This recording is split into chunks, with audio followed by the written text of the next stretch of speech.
Okay, so that's the first one. Now when I go to a breakout room, I'm supposed to record, yeah? You can, Steve, but also I can record if you want, and then we can upload it to YouTube. Oh, secretly. Nice. But the other things, because quite now everything is quite cozy, quite low, so we don't have a lot of people. So when we go in breakout rooms, this would mean we have 2 people in each breakout room. So I'm gonna send the announcement in Cardanos. Wait, town hall too. Like, Project Catalyst. Catalyst. Go for it, Tivo. There we go. Now I got some audio. Happy Saturday, everyone. That's right. Yeah. But does it seem like people are actually quite active? Because I got 3 different private messages just today to asking about, hey, how do I create proposal and what should I write in it, and like discussions. Yeah, that's it. Everybody's writing proposals now. No time for sessions. I want to do my insight sharing. I honestly don't know what needs to be said to where that people understand this insight sharing phase, because it is a problem every freaking time. It's because we're constantly onboarding new people. So but it doesn't matter. It doesn't matter if they're new or they're old. What do you say so people fucking understand you? That's all I want to know. What words? What words got to come out of my mouth? Wow. Hey, Steven, I'm one of those that reached out to you and probably a couple people today. So I'm one of these newbies that's frustrating the heck out of you, I'm sure. Dude, I am not upset with newbies. No, I don't take it I'm like upset with our process. What the hell are we doing wrong? I mean, look, I think there's 2 levels of thinking on this. One is from the technical aspect, people who are involved in building and understand the ins and outs. And then you have the people that you're trying to onboard that have no knowledge of this. It's a new technology, the processes are new, but they hear someone like a Charles speak, and they hear people in the industry, and they're inspired. And they don't have the same resources or expertise that a lot of other people do, but there's a calling to want to participate in the community. And sometimes just making that connection and saying, look, this is what we have, because I know I've done a lot of research and I just submitted something to the insights, but I don't know if I submitted it right. I don't know if I submitted to the right one, if it really encapsulates everything. And so it's a daunting process, especially when you know that you can't be the torchbearer to bring that idea to light.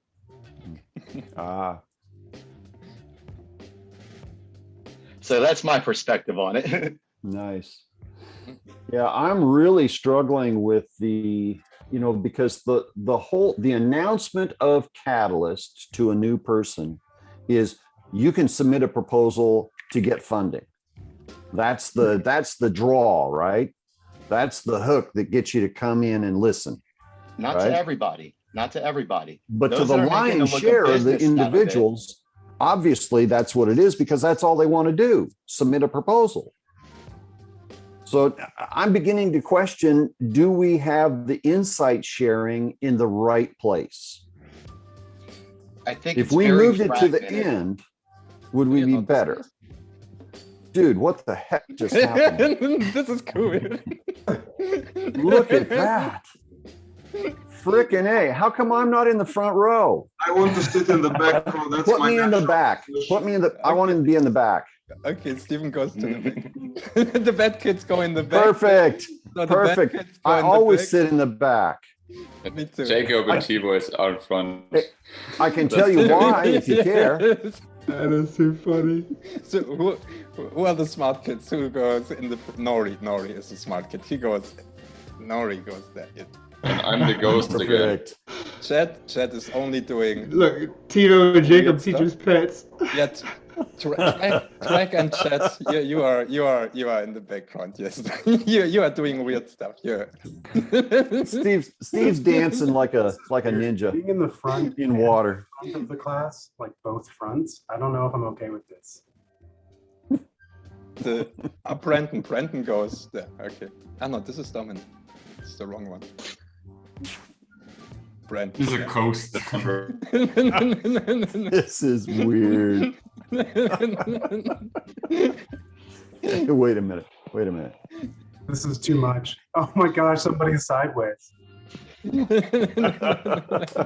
Whose house is this anyway? I don't know anybody who lives like this. How can we? I don't know. The music kind of matches the room, though, doesn't it? Yeah. Let's say how we can match another. Wait a second. Wait, what do we have else?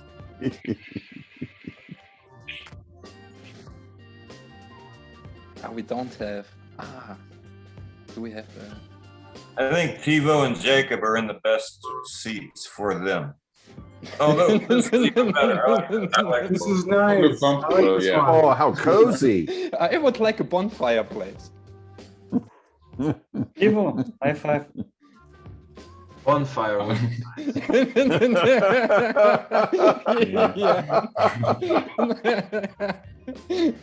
That's pretty cool. Yeah, in a cohort we also use that. Ooh. What do we else have? What is this? Okay, no, the other side. Oh yeah, this we can take for. This is a little too serious, maybe no. Okay. Well, okay. Hey, is that Aiden in a wife beater?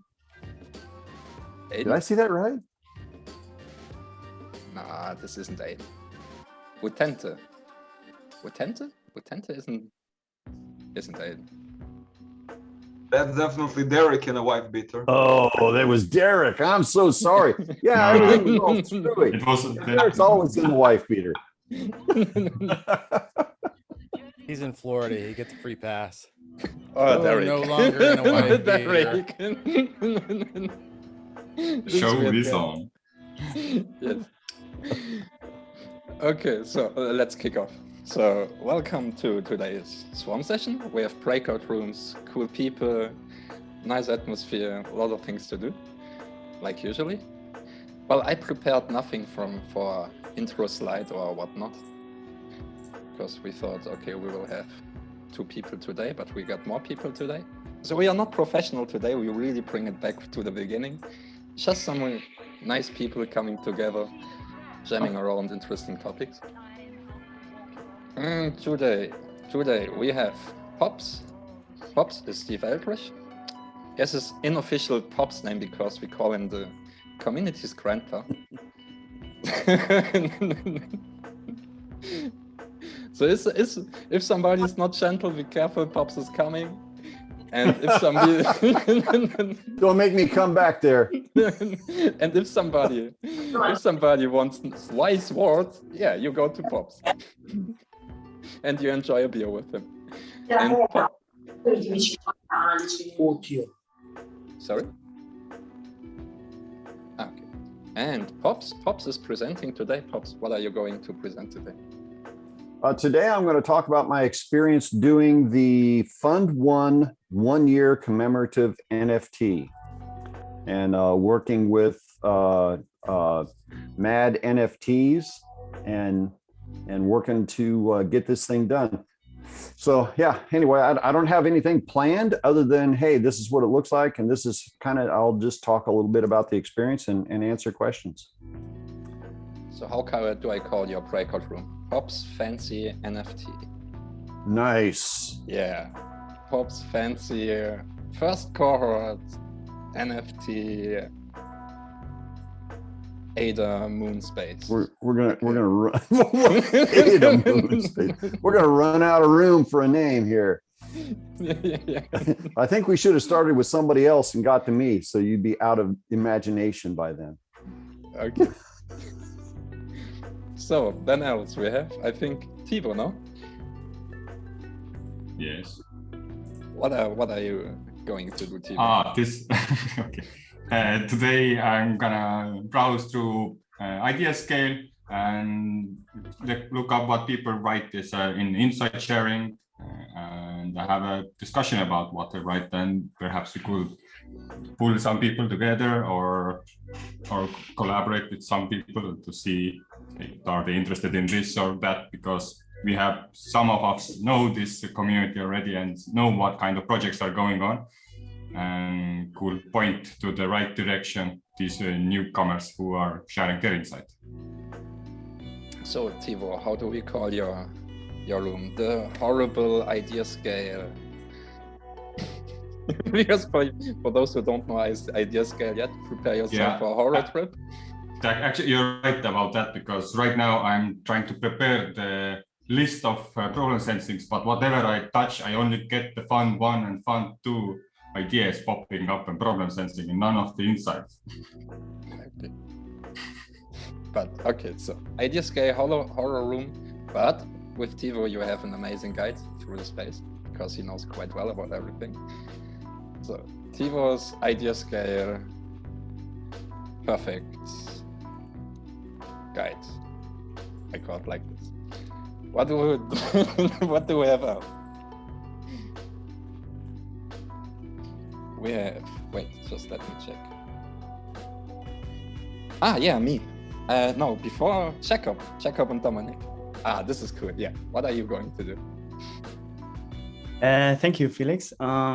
Today is going to be a really nice and cool gaming breakout room. So for all the people who just want to enjoy, have some fun, not so serious conversations.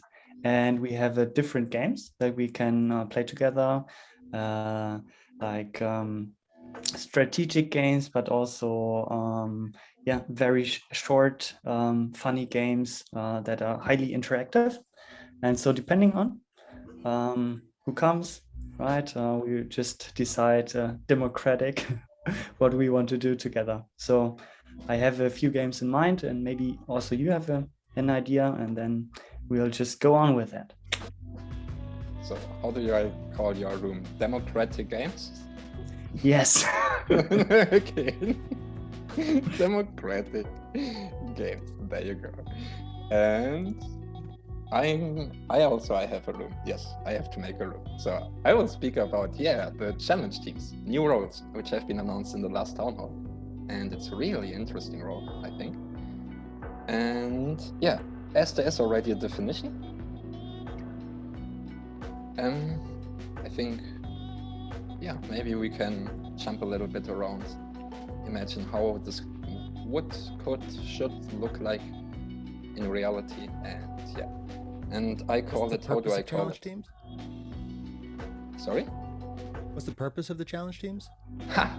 Therefore, you jump into the room and ask for it. I need to decide whether to jump in. That's the purpose of the challenge team. Okay, maybe I give a very brief introduction.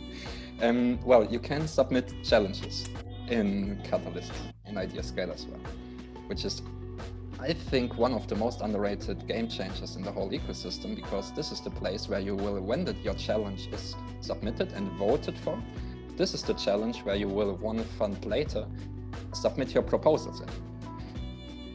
The idea now is that you have a team which set up the challenge, and the goal of the team, of the challenge team, is to documentate, track, and report back to the community what is happening in the challenge. So you are a little bit Cardanos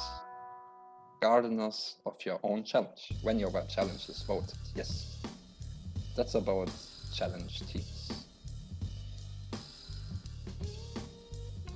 As far as I understood. So normally now you can see in Zoom, there's this fancy button where you have 4 small squares. And when you click on this, you will see 4 different breakout rooms, also 2 open rooms. In German, Raum 5, Raum 6. And you move into the rooms, if you want. If not, you can chill out as well in the main room here, and just speaking about whatever you want. Yep.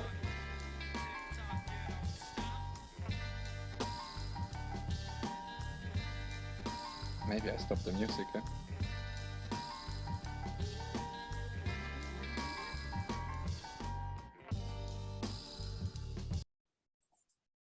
Somebody, some questions?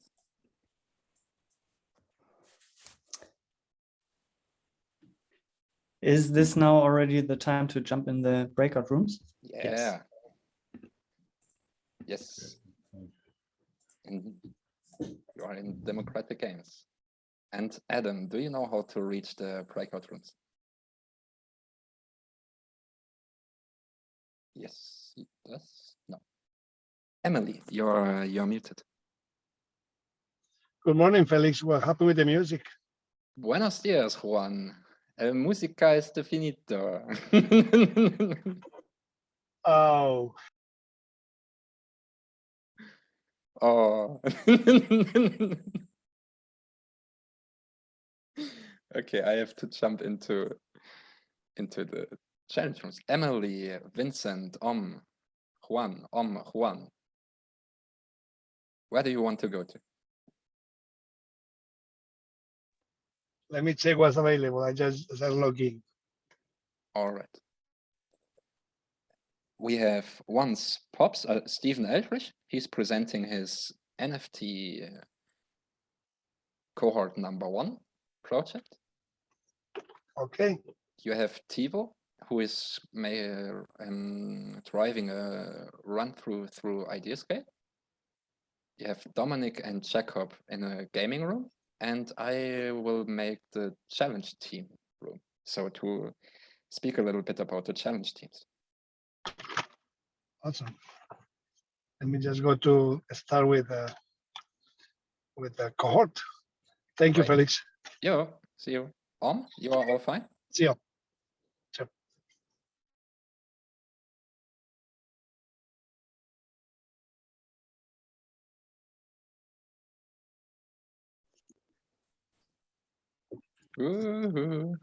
Somebody's recording already. So, challenge teams. This is really exciting, I think.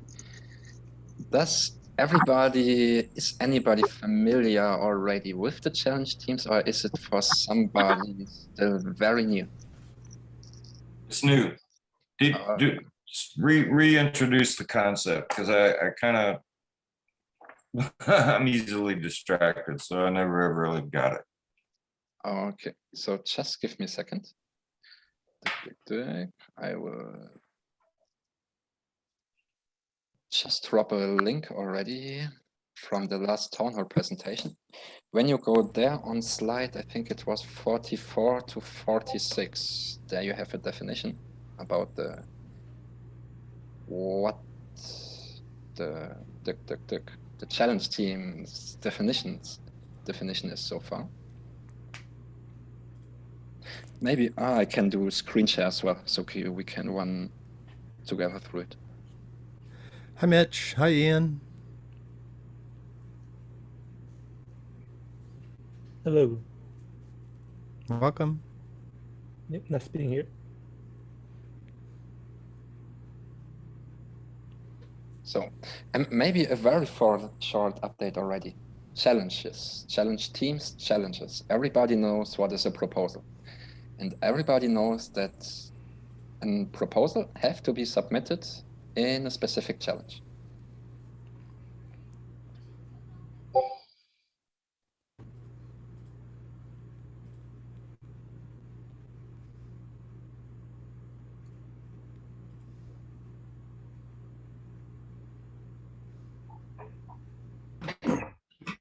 The real challenge is getting screen sharing working.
Something's coming through, but it's not useful yet.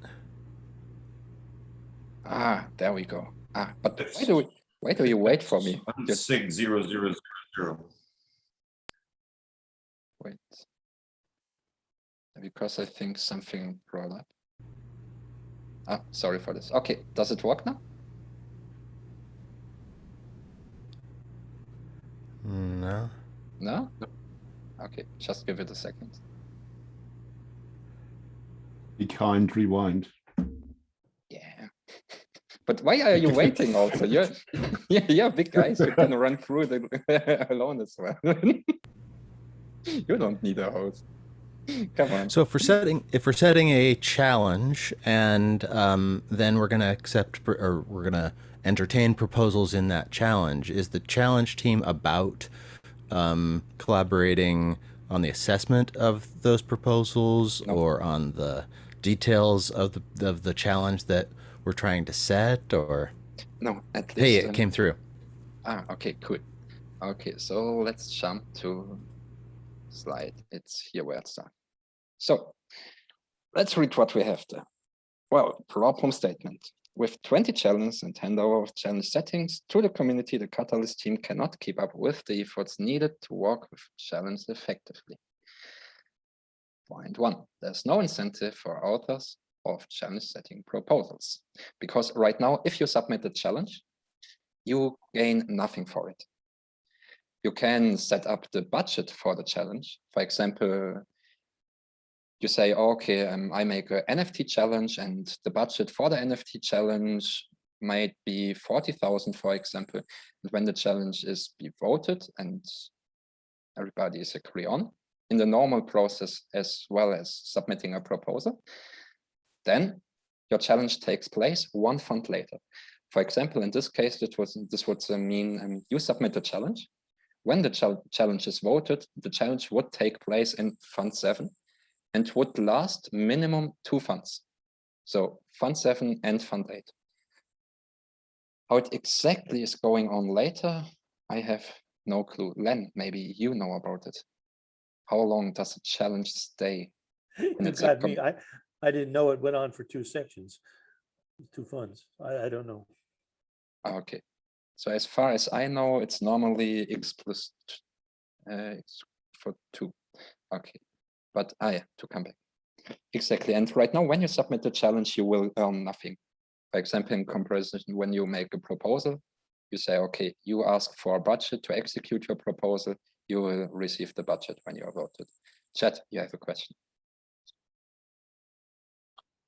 I'll wait until you're done. No, go for it.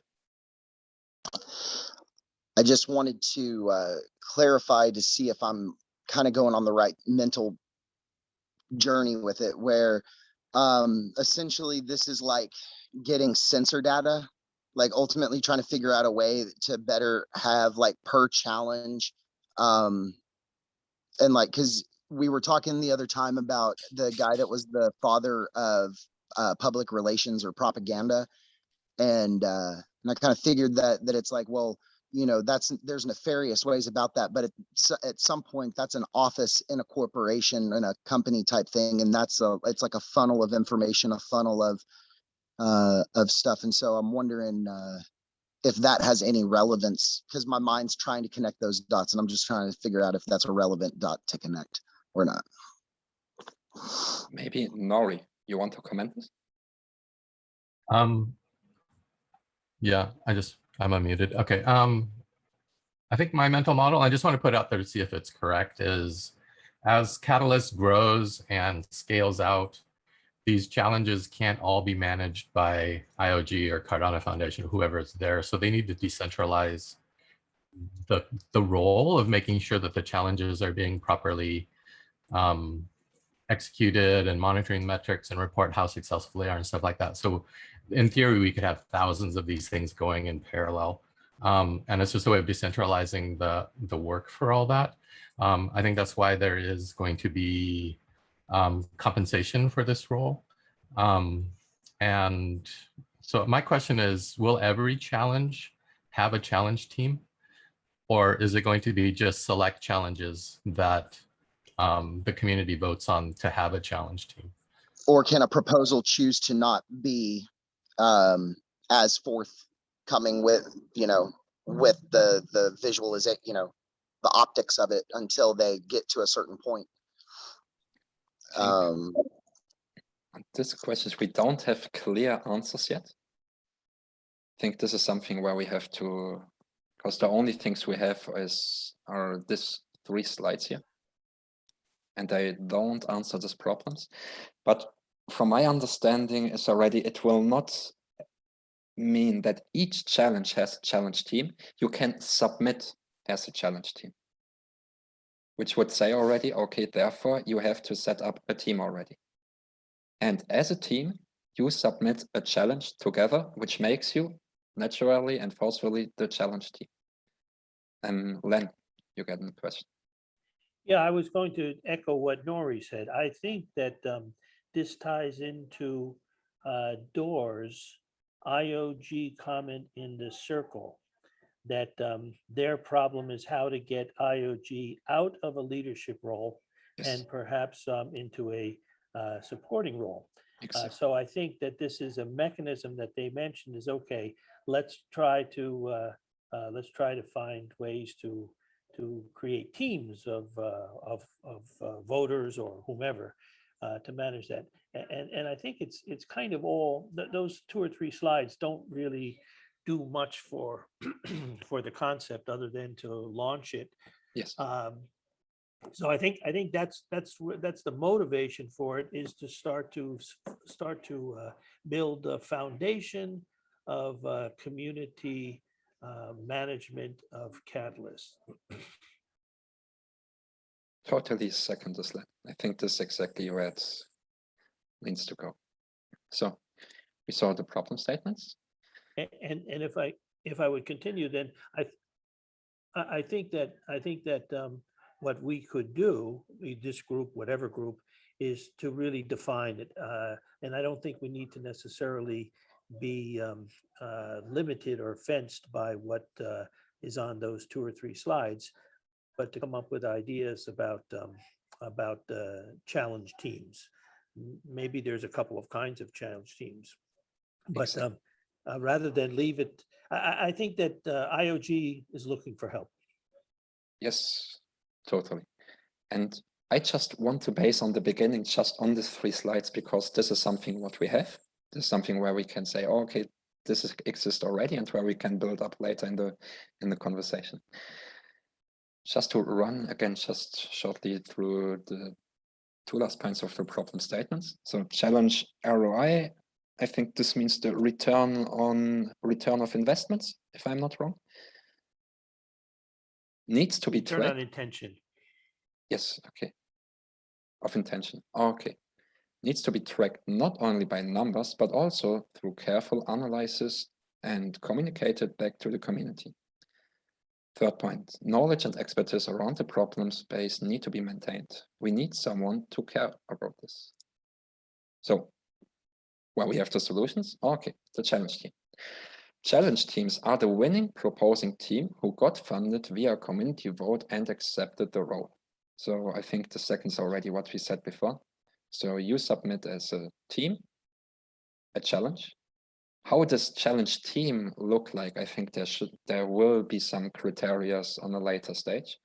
Okay, you need a data analyst, you need a project manager, you need a documentator or curator, whatnot. I think very depends on also on the challenge. For example, when you have an NFT challenge, it would make sense if you have an NFT expert in this challenge. When you have a whatnot for a challenge, yes. So really adapted to the challenge. I think in any case, one of the most important things is the documentator. This is something which will documentator and project management or coordination, which will stay in each challenge, because the goal is, a later stage, is the challenge team tracks the key metrics as reported by funded proposals 3 months after receiving funding and present their reflection on whether the challenge is getting addressed and highlight teams that are making significant headway in their approach. So documentation is a key aspect in this part, I think. I think that addresses Steve's point that he was raising in chat a little bit about whether a challenge team can throw out a proposal. That seems to imply that they cannot throw out a proposal, maybe, but they can assess a proposal in some way to see if it is meeting what they said they were going to do. I think it would make sense already that all people which are in a challenge team, Right. in You a know, challenge. in this sense, and Sorry, Steve. I was just thinking, you know, like in this sense, the challenge team actually becomes kind of assessors, you know, for that category. Not, I don't think really assessors, because they don't assess the proposals. It's more that they track and observe the proposals and report back to the community. And by this action also be able to highlight teams that make a significant, like as mentioned, significant headway in the approach.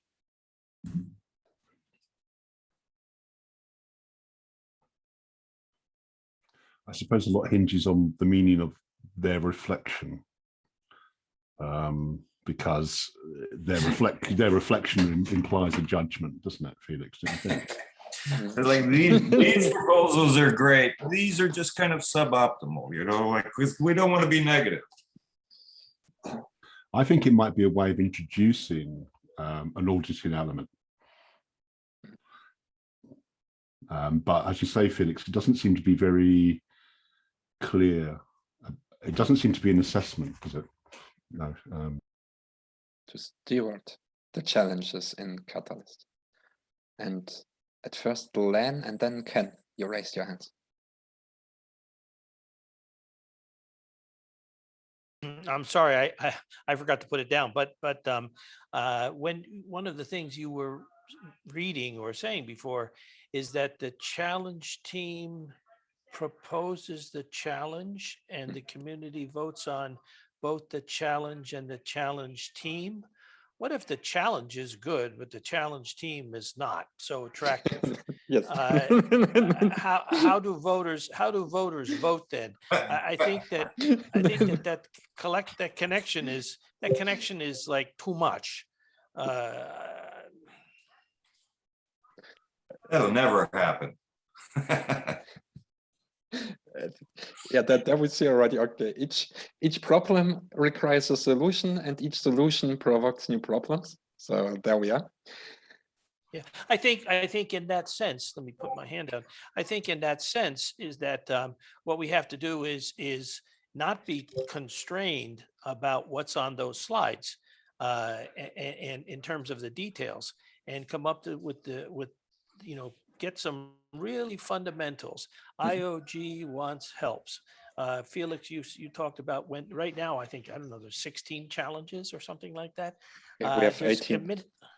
Administratively, there's going to start to be a lot of work, and just think about the VCAs trying to decide on assessments about the challenge. I think it's the task is growing quickly, and so these challenge teams are meant to be a help, not a hindrance.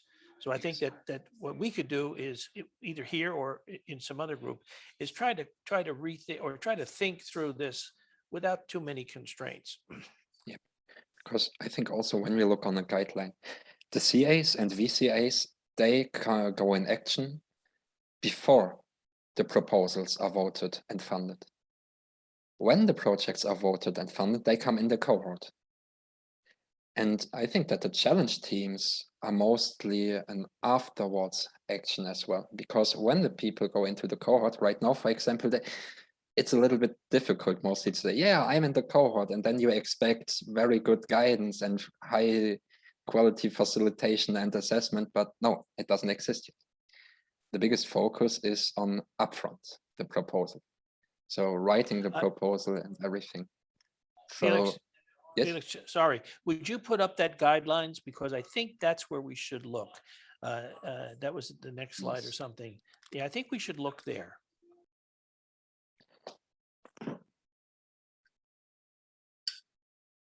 So we see already.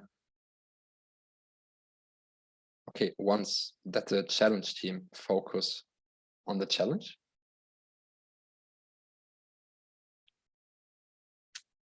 Oh, sorry.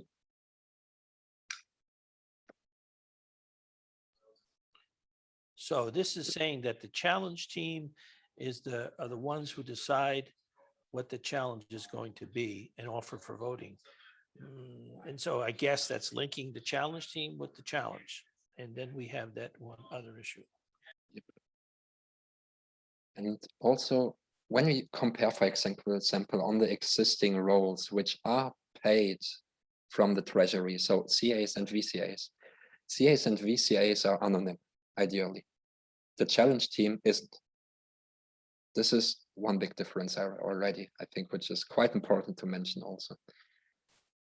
And but Ken, you raise your hand since a moment. Please forgive me. And after Ken, it's Nori. Oh, I was just going to say, like I didn't see before the thing about a challenge being present for 2 funding rounds. But what I was thinking when they were presenting the challenge team role was about how do you look at the way that different challenges are broken up as far as like the splits between different challenges, how they overlap.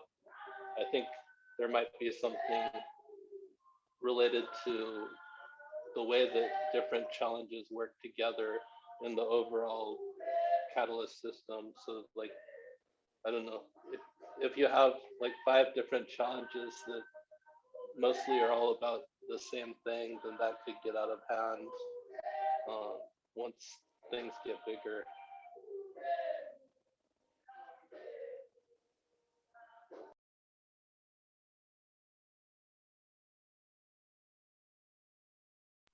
As Felix was saying, there's a certain amount of administrative tasks for this challenge team. And I think those tasks are probably they're not non-controversial.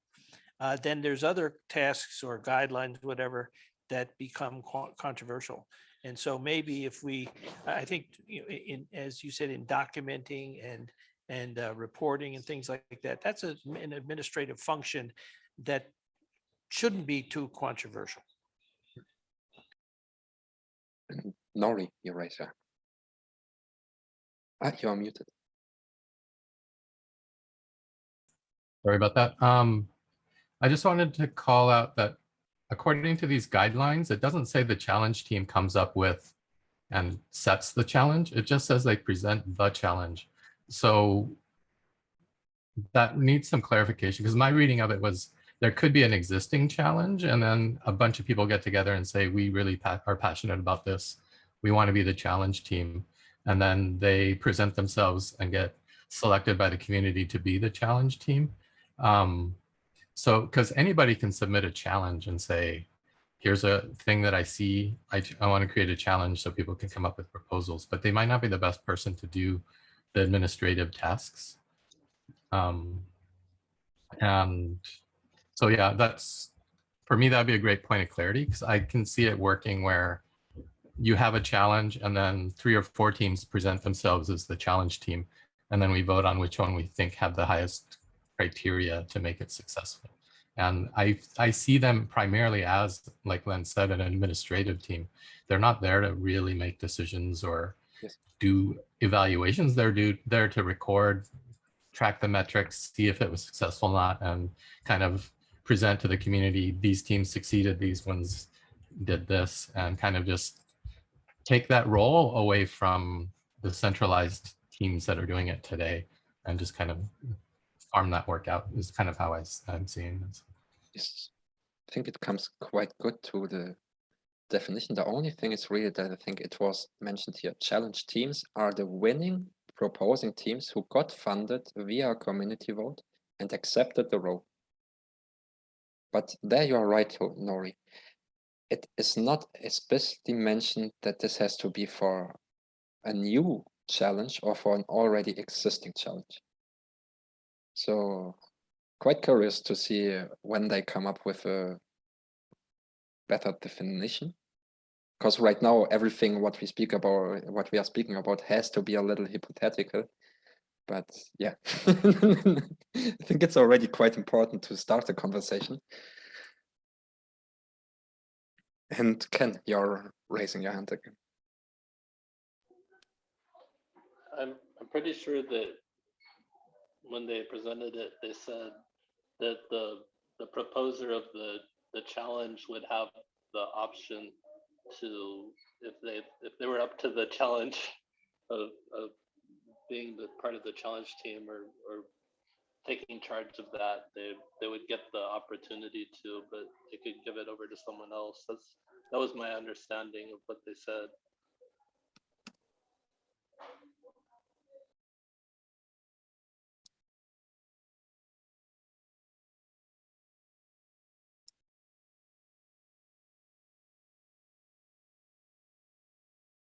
Maybe let's do some homework. Okay.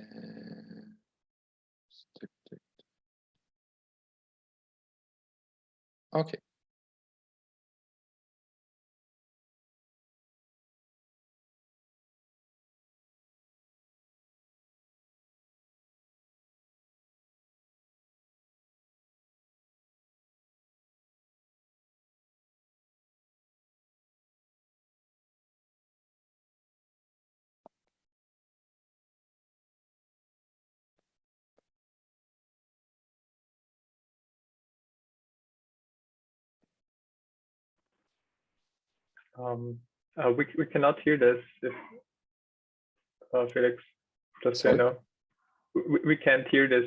Just so you know. Ah, okay. Yes. Okay, give me a second.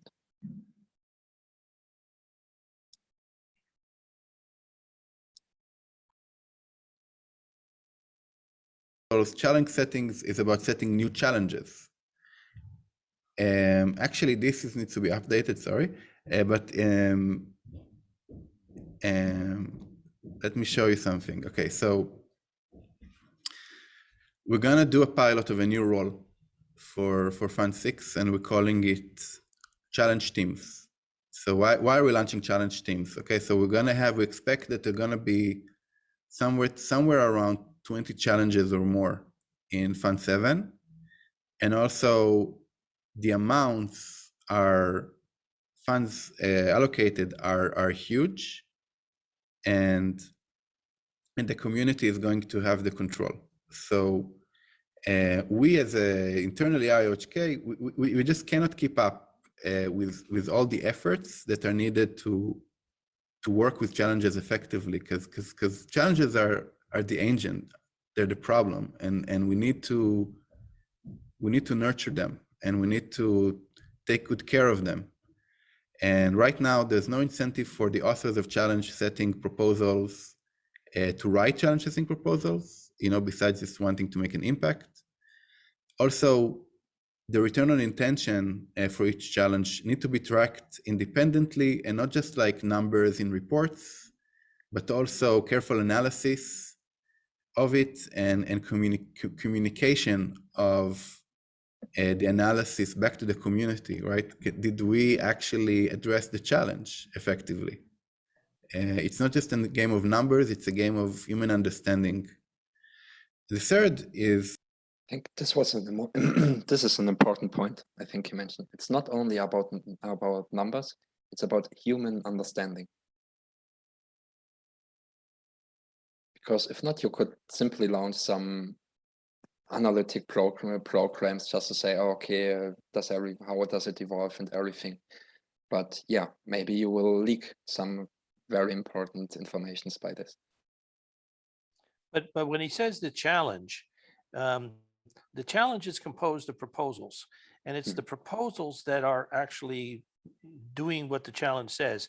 And does this imply that the challenge team is doing this after the proposals have been voted on and funded? Not a lot of sense in spending time on proposals that don't get funded. I think it's not so much about the proposals itself. It's okay. And maybe coming back again to the gardener principle. You make your garden. You will not give the quality of your garden by if this plant grows well or this plant grows well. You have a little bit the overlook of everything. You say, okay, how do I need to change the ground that all of the plants can grow better? So it's not about, okay, I would only take care for sunflowers or for tomatoes or for this. No, you prepare the ground, you garden the ground, observe, analyze, report, and much more the overview, not really specific on how is this specific proposal performing in the challenge or this one, more the general overview. I'm not so sure. I think that's a nice theory, but the plants are the return on intention, and the challenge team is not there is nothing for them to cultivate. It's the individual proposals that are doing something or not doing something. And during the evaluation, let's say like this, let's break it down into the segments of the proposal process. While the proposal is being prepared and finalized, does the challenge team comment on it? And if not, if there's nothing for them to comment on other than to say good, bad, yes, no, then when do they make their careful analysis? I think it's only afterwards, sort of like the auditing function. I think this was mentioned on the third slide, that they have a weekly report. But let's move on a little bit on this. Wait. Oh no, a lot of raised hands. Okay, so go for it. Ken, Simon, Steve.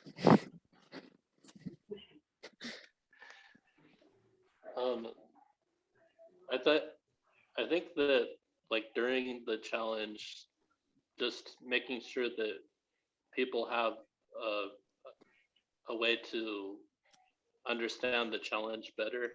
Like if they're trying to submit a proposal, and you have a team that maybe they were the ones who put the challenge out there to begin with, just to maybe if there's any need for people to understand the challenge better, that might be a role.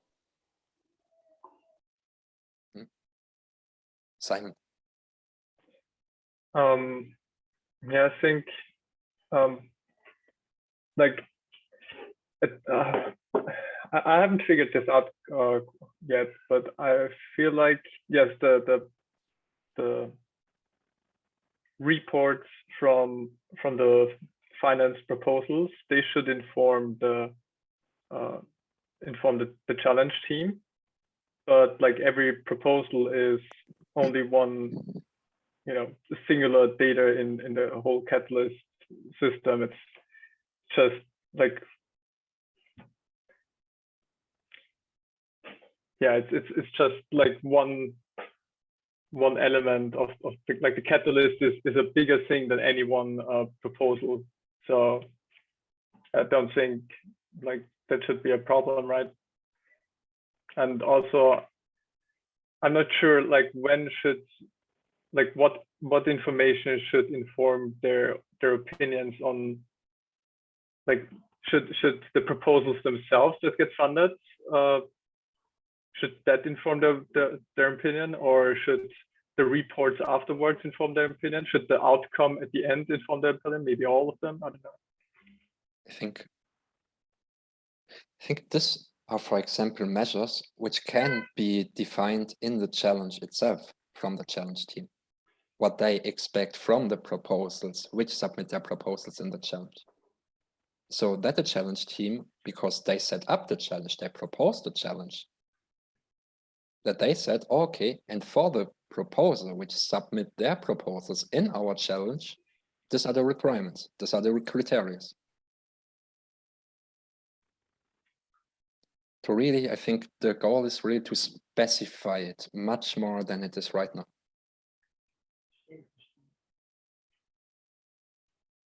But well, I know as much as you know, so we know nothing. We know that we don't know nothing.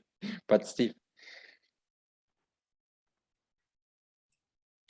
Yeah, I'm a little concerned, about, it's not that I think that this is a bad idea, right? But, like there's at some point, I feel like, whoever, the community, the CAs, whatever part of the process, and I don't know which part of the process it is, but there are proposals getting funded that have fundamental problems, right? And it's like we're funding these proposals because we want to be nice people. And there's some shit out there that's getting money that there's 18 reasons why they're bad and one thin reason why they're good, and they get funded. And it's like like when I read assessments, I hardly ever see assessments that really get to the core of what's wrong with the proposal. Like they talk around it, and I'm really having a hard time with it particularly after Fund 4 and Fund 5. There's just stuff, and it's not that I don't like the proposing team. It's none of that. It has nothing to do with the intention of the proposer. It has nothing to do with the likability of the proposer. It's the fact that there are lots of problems with the proposals and they don't get addressed. And because people seem to be voting based on, the title of a proposal or the number of stars they get, they fucking get funded. And I'm really getting tired of seeing that, because there are people who are wanting to do really hard work and not getting funded. And I'm not just talking about the teams that I'm associated with. I'm talking about a lot of different teams. And I just don't think that we're going to be really seeing the growth that we want to see from the Catalyst community until we really put some teeth into how we critique proposals and learn to do it in an impersonal way, in a way that doesn't offend anybody. And I'm not the person for that. I'll admit that, I can be very offensive, and I try not to be, but it's a fine line. But man, we've got to get some backbone about what's good and what's not good, and be able to express that judiciously. And this challenge team thing is kind of setting up for the same dynamic to continue on. If you're gonna be responsible and you're gonna get paid by the community to steward a particular challenge category, then they've got to have a way to actually do that. So in that sense, that's not being expressed in the slide presentation anyway. So in my view. So maybe just let's see what Thor says again about it. To maybe your response already some of the topics here. All the knowledge and expertise around the problem space of a challenge needs to be maintained. Right? Every time there's all these teams and they learn things, and we learn things, and we have better definition of the challenges. But we need someone to care about these things. We need someone to maintain this knowledge. We need someone to transfer this knowledge from fund to fund, that we grow smarter and better every time. Then we have So what's the solution? So we're gonna incentivize and support the formation of challenge teams. So basically, if you're in a proposing team that had their challenge proposal voted in by the community, you're gonna have your team, the proposing team, will have the choice, the option to become a challenge team. You will steward this challenge in Catalyst. You will present the challenge, track its progress, report back to the community, your perspective, whether the challenges were addressed. And we have a whole detailed guideline we're going to publish tomorrow about it. But it's going to be different types of processes, working with the community, working with the cohort of the funded challenges. So they have a whole detailed guideline they've published. I don't saw something yet. Somebody found something? Because he said, okay, they have a detailed guideline published tomorrow. This was on Wednesday, so it has to be on Thursday, maybe Friday. Today we have Saturday. Don't know if there's something.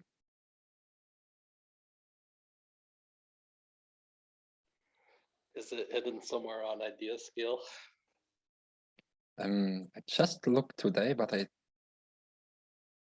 didn't find something.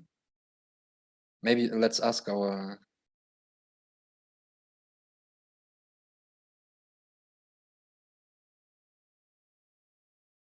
Stephen, do you know about Sleepless Corridor? Normally he knows about everything what is going on.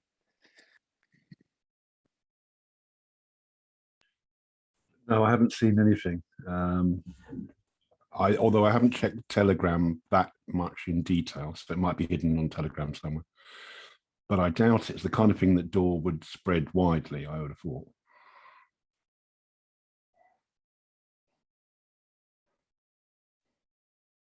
I haven't seen it either. I haven't. I've been watching Telegram lately. I haven't seen it.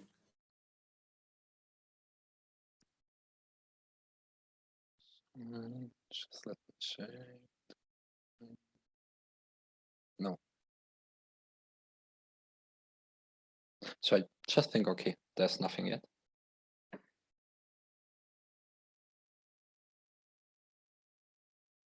There's going to be a significant amount of work as part of it.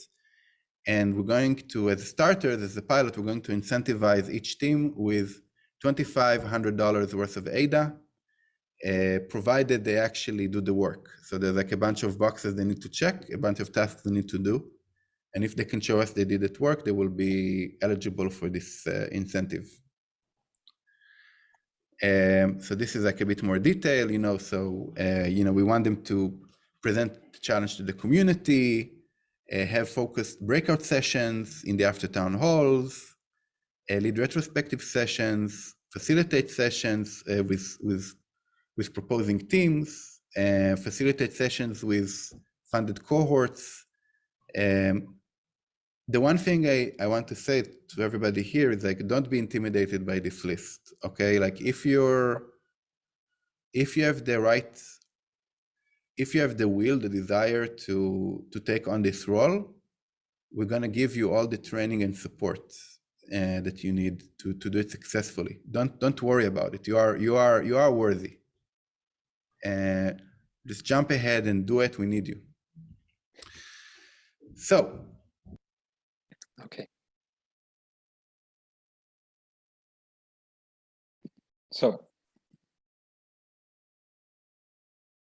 it's a pilot, it's a draft. Again, a dirty start. I think also that we shouldn't focus so much on the very first beginning. It's a role which will evolve. For example, like with the CAs also. In the beginning, there was never an idea about yellow, red card thing. This came by the community. And it was implemented, even without voting and everything. So I think in the same regard, it's an evolving role, which will grow in the process step by step.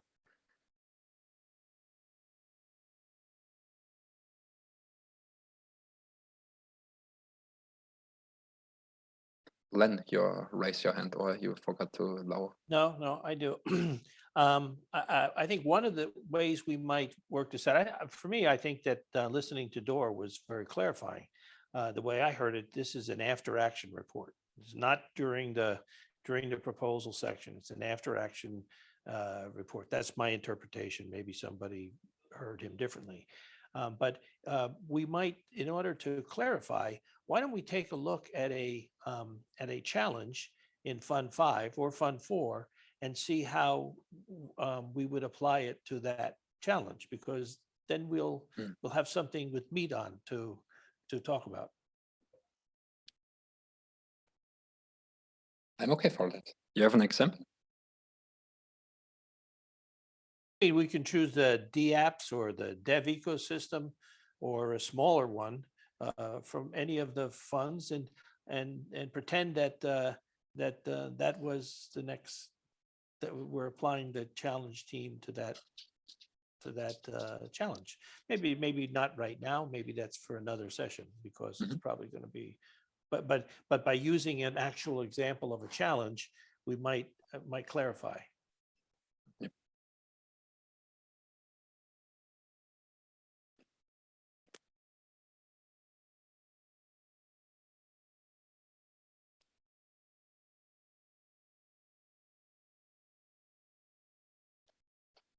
Someone want to add something?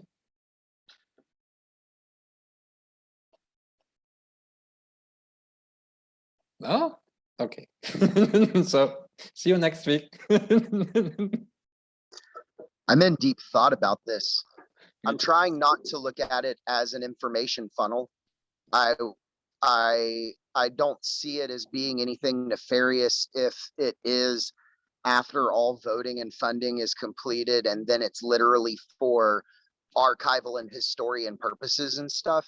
I could definitely see it, but I mean, if the whole point of anything that we do is to, minimize the amount of areas that can be gamified, I think this just increases the number of ways instead of reducing, in just my opinion, in the way that it's currently been presented. I think that I sort of agree with Steve that there's a fatal flaw here, and that is there's no sense of why should a challenge team have the expertise to track their challenge. They may have the expertise to raise a challenge, and we see this, and they may even provide metrics, but that does not imply that they're any good at all at tracking or assessing proposals that may meet that challenge. And there must be an element of that. Otherwise, it'd just be a mess, in my view. They're all functions that IOG is currently doing. And I think that all these concerns apply to that as well. Like, they don't have the expertise to do this necessarily, and they're kind of outsourcing what they're already doing. So I don't think it's necessarily nefarious. I think it's kind of, they're already doing this behind the scenes for all of the challenges, and now they're trying to teach other teams to do it, to extend the amount that they can do in parallel. Exactly. Right. Just chat. Sophie, chat. Just Sophie and Steve, they raised their hands. Yeah, I agree with Nori there, that it's like if you look at it from the ideal perspective, okay, it's maybe not ideal, but it's hard to design that if you don't have anything to go from, and it's at least create some, like now there's hardly anything like discuss auditing. How does auditing happen? Like who is even doing that? I don't even know what to discuss if I want to discuss change. And if this is in place, at least there's something we can discuss for change, right? And challenge teams can include in their challenge description how they're going to do that, right? So they can expand on that. This is sort of maybe a beginning, and I guess it becomes more important to include in a challenge, maybe expressing explicitly the aim to become a challenge team and why, like what's your, at least your motivation for that, to sort of, yeah, it does become a bit more about who is proposing it than just what. But you could also make a challenge and just say very explicitly, like we don't even plan, or I don't even plan to be the challenge team, right? It's a choice that is offered. There could still just be challenges without challenge teams that are just generic, you know. Steve? Yeah, I think that what Sosha is saying is kind of, you know, part of what I'm saying too. You know, like I personally was kind of depressed after town hall. You know, like, because my impression from town hall this week was that IOG's goal was more about numbers, right? You know, like, it's just growing, it's growing, and it's growing, and you know, and I'm not, you know, I don't need to be on a runaway train of growth here. You know, like I would love to see tons of proposals coming in, and I would love to see that a significant majority of the bad proposals being filtered out. That would be the community doing its job in my perspective. You know, like, I want people to feel free to make proposals, but I also want them to get feedback, you know, when it's good and when it's bad, you know. And if we can say, hey, you know, 2/3 of the proposals in this challenge weren't very good, but the result is they got into the Catalyst School, or you know, X number of mentors are working with them so that they can resubmit in a coming funding round. You know, that's success to me, is that we take bad proposals and we make them better. We don't take bad proposals and let them get voted on, and then, you know, idiot voters, you know, vote for a nice tagline. You know, and like I don't know if y'all understand what I'm saying. I mean, I feel like there's not that quality of thought at the time of voting, because people feel like they should vote, and so they just vote, and we're not filtering. And I don't. There's got to be some teeth in the funding rounds, you know, to just kind of get the stuff kind of, you know, let the cream rise to the top, so to speak. And it's not, you know, everything's coming up to the top, and you know, and it's just like throwing darts at a dartboard. What gets funded?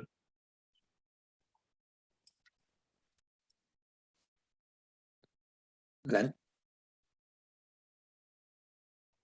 Yeah, I think Steve, I agree like 100% with the comments you made this time and the last time you spoke. I think that this challenge team as an effort, if it's going to be an after action report, and that's what I'm reading, maybe that's the place to put the teeth in.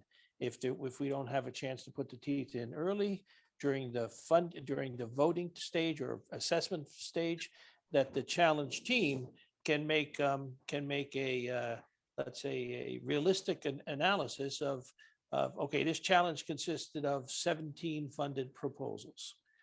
And those 17 funded proposals, the purpose of the challenge was how many people we onboard in 2021.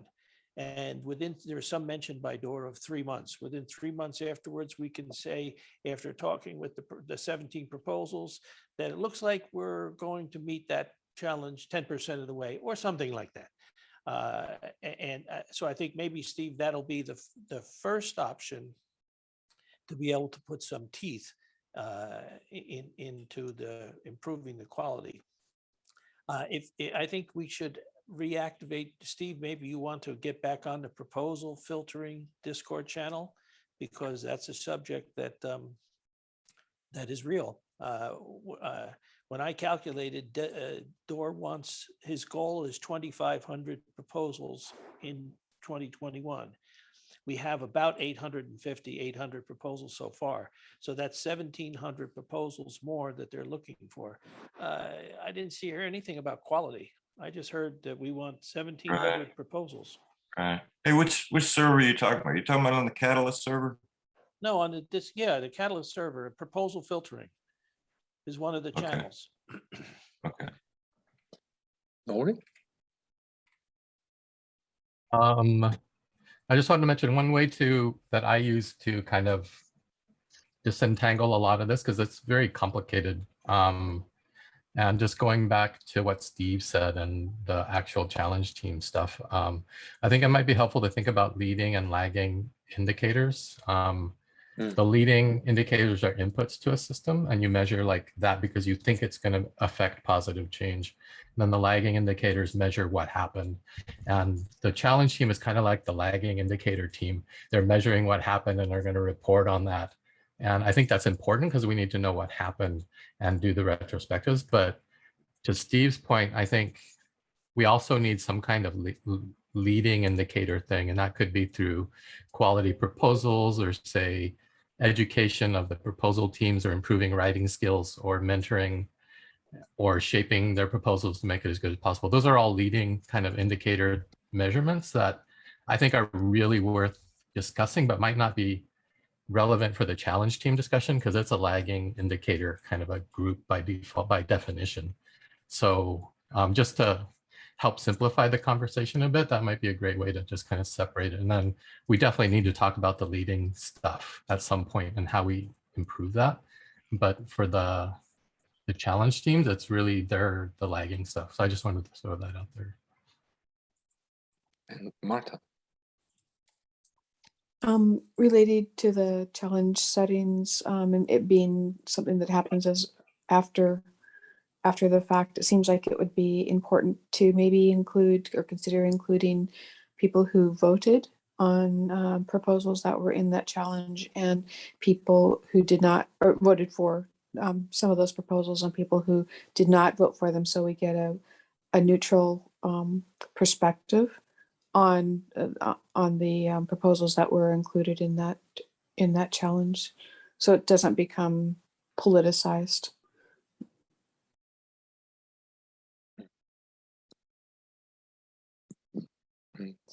Ken and then Sophie.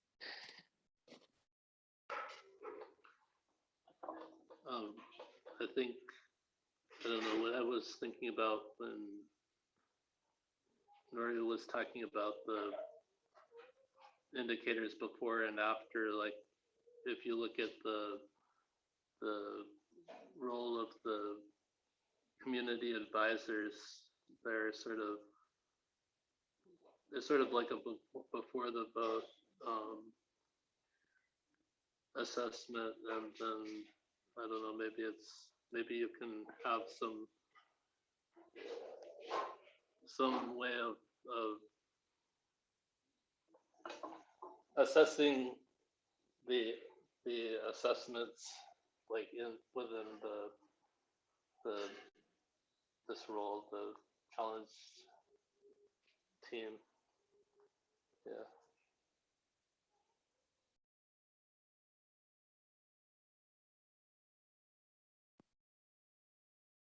Sasha?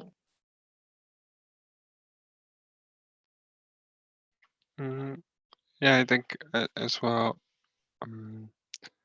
that one thing that is important, even though it starts out as a lagging indicator, like Nori says, that it creates sort of like something to reference. So even if you're writing a challenge, like right now, it's just not expected that you're involved in the challenge after the fact, right?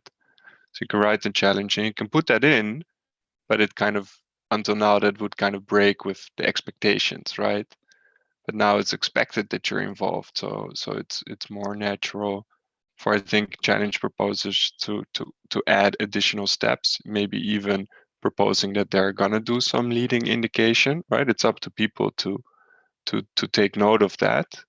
But if they are gonna organize upfront, maybe town hall sessions where they sort of do run through of all the proposals that are in there and their engagement with the teams, like that's up to people, but they now have a bit more like authority to make such statements that they're the person to do that because it's recognized that they're the challenge team. So I do think it gives us something to latch things onto, that how we think this role should be. So I'm not just looking at what they give us as that's the part where they're willing to risk making it an official incentive, right? That's already something. But there's also the part where you can take sort of your own step in that. Yeah, and I think that's an interesting route that they're offering, you know, to yeah, take more ownership of a challenge, or yeah, of a challenge, not necessarily the proposals in it, but just of the problem statement, and looking at it from a broad perspective, where CAs also look more per proposal, and this is supposed to look at the outcome of the overall challenge, you know, the everything together.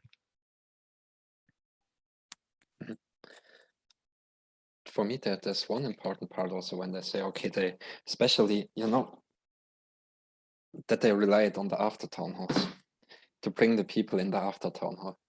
So this is a PR move, no? You want to bring awareness of this role. You want to bring it close to the community. So because IoT is in the role, okay, they are aware that they don't have the personnel, they don't have the resources to catch up with the speed, with the growth of the system, and they need people. They need people who take over as well, where they are able to say, oh, okay, there are skilled teams, there are skilled people, and we can outsource this, let's say, IoT internal processes to the community right now.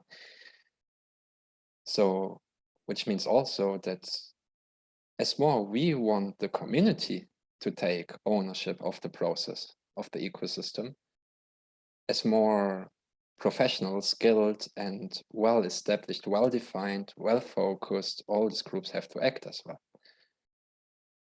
So I think also what could be done to support this initiative from the community?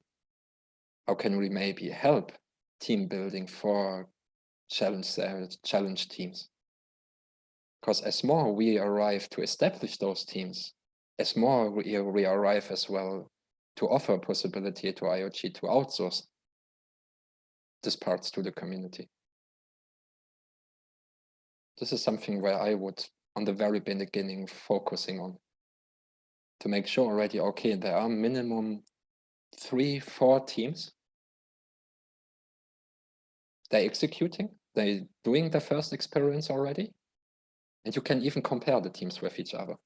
Which team worked on which, let's say, function, methods, whatnot, and from there to evolve step by step. But I think really that this initiative really needs support, especially from the community, because even the incentives, $2,500 per team. Let's say you have 5 people. Well, it's 500 euros for one person. It's not really an incentive, so we have to be sure already, okay, the challenge team, their incentive might be idealistic, or maybe incentives we don't know yet, because if somebody is in a challenge team and, well, some of their friends, let's say, for example, submitting proposals in this challenge, and then you have fucking shitty lobbyism, it's quite dangerous as well, no? Because when you know they don't come for the money, then you know they come for other reasons. And with 500 per month, on the case that you have 5 people, you can be sure they don't come for the money. Even when it's only one person, let's say in this background, 2,500 for 3 months, it's nothing. So we can be sure already, and one person is not a team, I think, only if you are highly schizophrenic. And so there needs to be, I think it has to be very careful, be tracked also from outside to make sure that it's not moving to the wrong direction, because nobody can verify how are the relations between the challenge team and the submitted proposals in the challenge. Because this might give the challenge team even a more dangerous role as the CAs have, for example, right now. Might be, but yes. There are idealistic reasons for lobbyists. You know, what you can't allow is lobbyists. You know, you can't allow lobbyists to buy it. They're lobbyists are there to educate. You know, and I think that we can.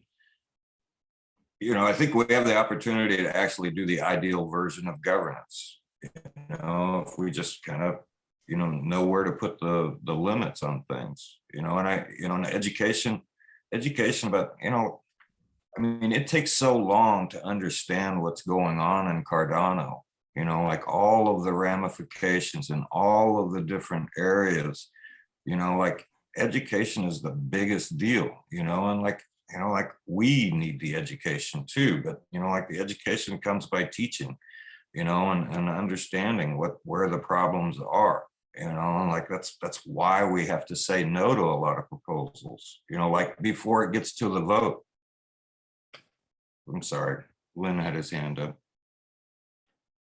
Felix, to echo what you said, the $2,500 for at least 3 months divided by a team of 5 people is not $500. That's $500 for 3 months. Yes. I think they're stupid numbers. I think with the $800 million or $5 million, and personally, I get a little bit turned off when I hear people, whoa, when's my voting money coming in? When's my voting money coming in? Or when's my CA money coming in? I don't think the money is so great to make it motivated. So I'm not really so interested in the compensation. But if you're going to have people do that work, $2,500 is stupid. And so if you want to elevate that role, and I think there was, I'm now confused, I think there was some mechanism of voting on challenge teams that put the numbers up, make it $15,000 for 3 months work. And it's not only 3 months work, because after 3 months, they have to start reporting, or within 3 months. So it's really 5 or 6 months.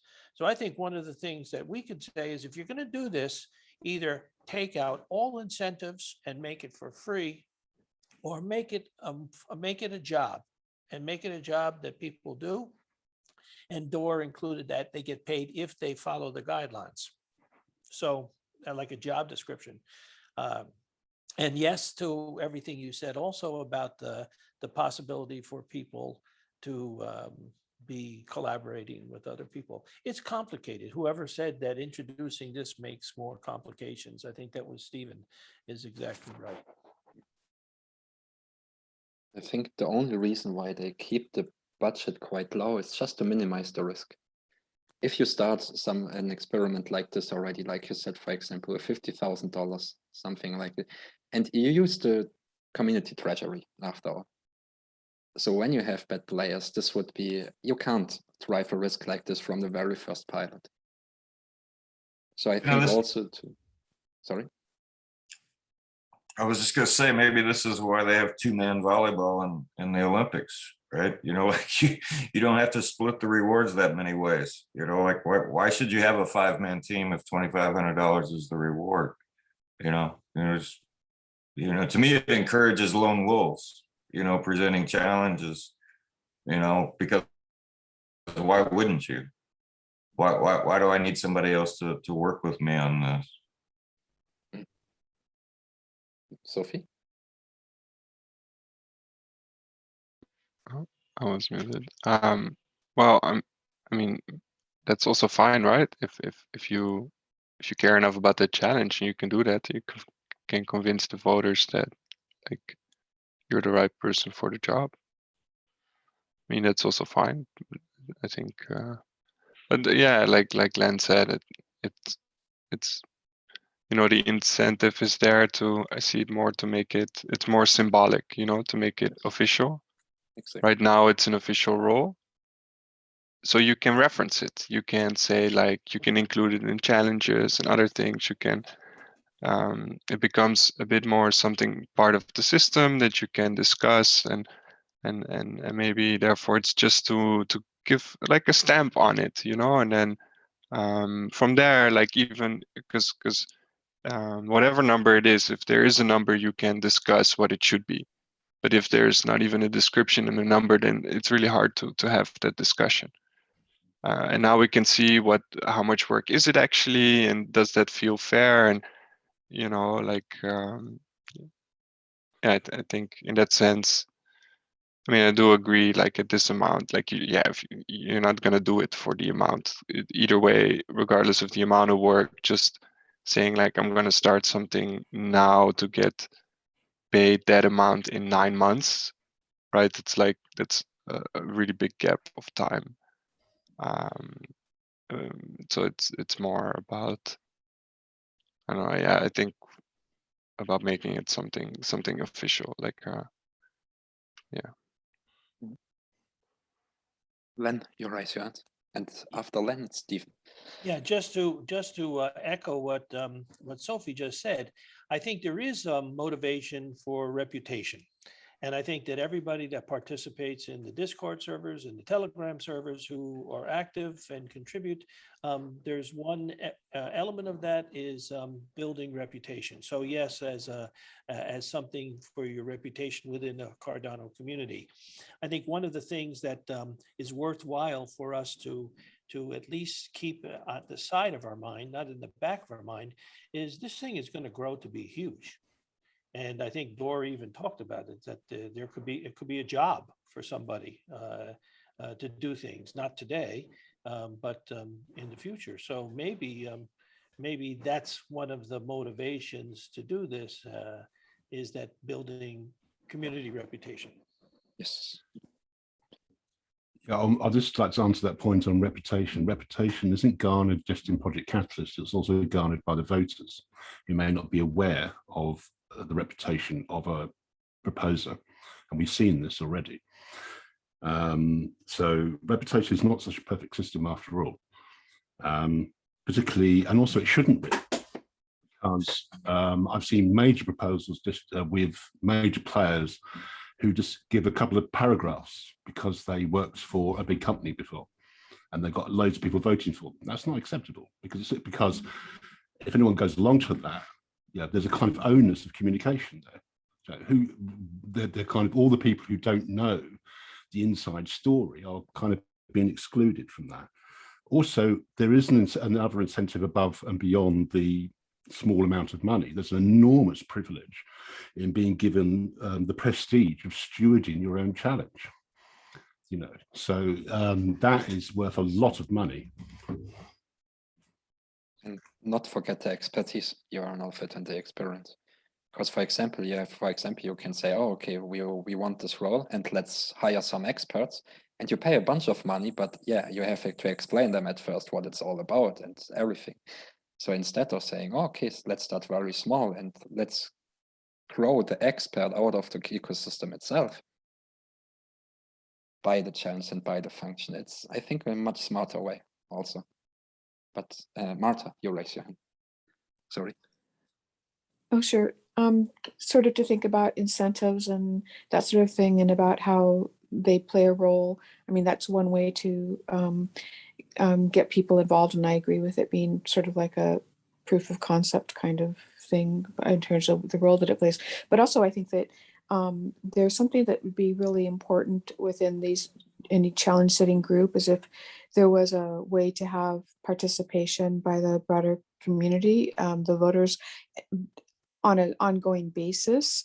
So, I mean, kind of like what we're seeing with the circles, where we're seeing, we don't really get to see what goes on with the circles really, and we get that little snippet of a video now and then, but we don't really fully understand. And that's for people who are really involved in the community. But if we're talking about something that's sort of addressing a challenge, something as important of that has to do with voters and the concepts that are part of the growth of what types of how the blockchain is used, how the Cardano blockchain is used in the future, how the economy is impacted, these really important questions, then I think we need to have more public access to the, if we really are decentralized and open, we need more public access, or people that are interested in Cardano to really participate in the conversation, and to sort of tag on to that. I'm thinking about like what happened in on the Discord server and Playground this last week, where we had an 8-hour session that just organically grew, and because there was, I think it grew in part because it was after the voting, but I think also it just happened, and there wasn't this really formalized structure to it. And I think that in some senses we're kind of losing that with the raising hand. It becomes asynchronous in terms of the kind of conversations we can have, which you don't have to, huh? I totally agree, Marta. I hate to say, yeah, now it's you. You're totally I know, right. but we have to, in a sense, because there's so many people. So there has to be a way. I'm bringing up a problem. So there has to be a way in which we can somehow have these, allow these pools of people to get together in an informal way, but that includes the public. And so how do we do that? So I guess that's what I want to say.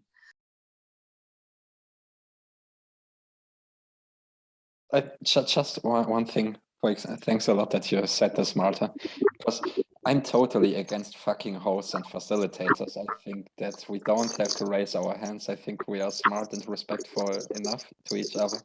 So please, please come on. Well, to bounce off of what Marta was saying, like I keep hearing, when I'm hearing the different ways that this can go, it's ringing different bells that sound like other things. And, you know, I almost wonder if like the reason that the challenge team idea is even coming up is because there has yet to be such a bold and daring proposal group forward that they want to be the auditing, the decentralized auditing part to the thing. And so a lot of it, especially with what Marta was saying, especially where the conversations kind of led to, it sounds more like a news network almost, but down where it's like there's segments of each individual challenge, but you're getting, and it's not a slanted news network. It's like your local news where you're just kind of getting just, you know, a summary of everything that happened around the, you know, during the day, and if there's anything. And so I'm wondering how much this kind of leans on that idea of media, or that idea of maybe journalism at the company level or at the highest level for it. I don't know.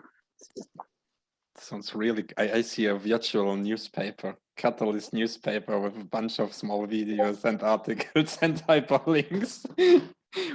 Wasn't there a proposal, something like this? I think there was something. Don't know yet.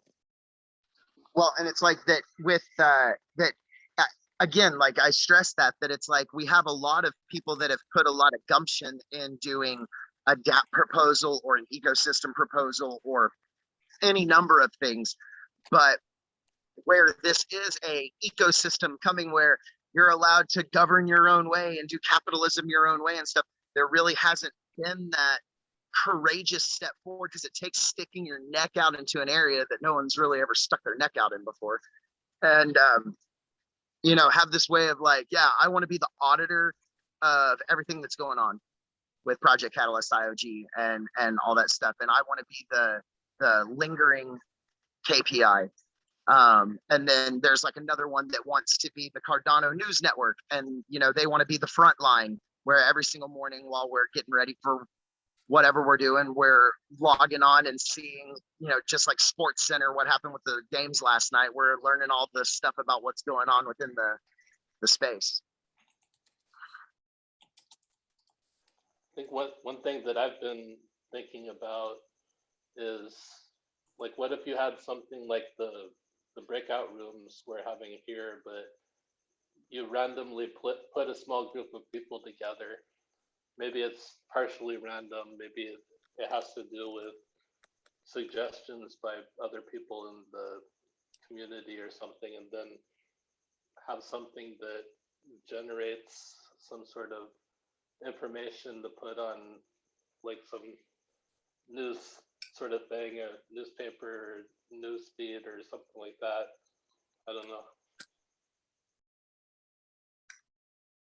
That's kind of cool, Ken. I like that. And that, but in the sense also, what if you just allowed it to happen naturally? Like, what if you said, okay, here's this topic and here's this thing we're going to address, but you only have room for 12 people, you know, or 7 people. So, okay, jump in, and who the first 12 get it. It's like musical chairs kind of.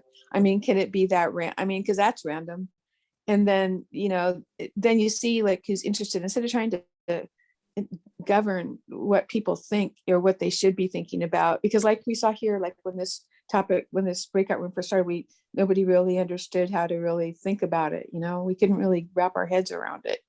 And that's not to criticize it. I'm just saying that just happened, you know. But so maybe there's a way we can, struck by structure, by the structure, we can create these spaces to have so conversations can occur.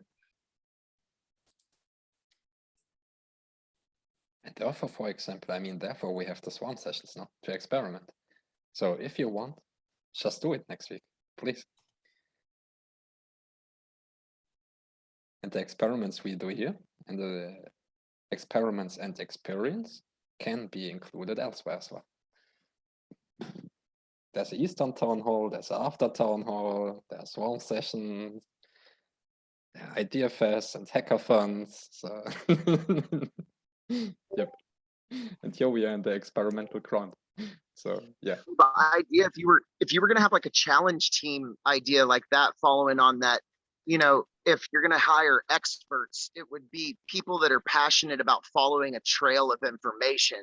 Maybe if you have 4 or 5 people in a group following a challenge, one person's really good about tracking financial numbers and stuff, and so they kind of keep up with how everybody's budgets are doing, and that's like the person on the news doing the weather, you know. And then you've got the other person that's really good about seeing, like, when people are putting the bullet points on the slide deck saying this is what we're going to do, like doing that in your face journalism, like, are you doing what you're supposed to, whatever. And like, that's the reporter boots on the ground. And then you've got the other person that's looking at how, they're just the person in the back end. It's the one looking to see if everything is even matching up with what that setting is, and if that's something that needs to continue on for the next fund, or if that's, and so you decentralize the information gathering. And if the focus is experts in, I think experts in kind of translates in this space more to the idea of those who have the skill set and the desire to want to do it.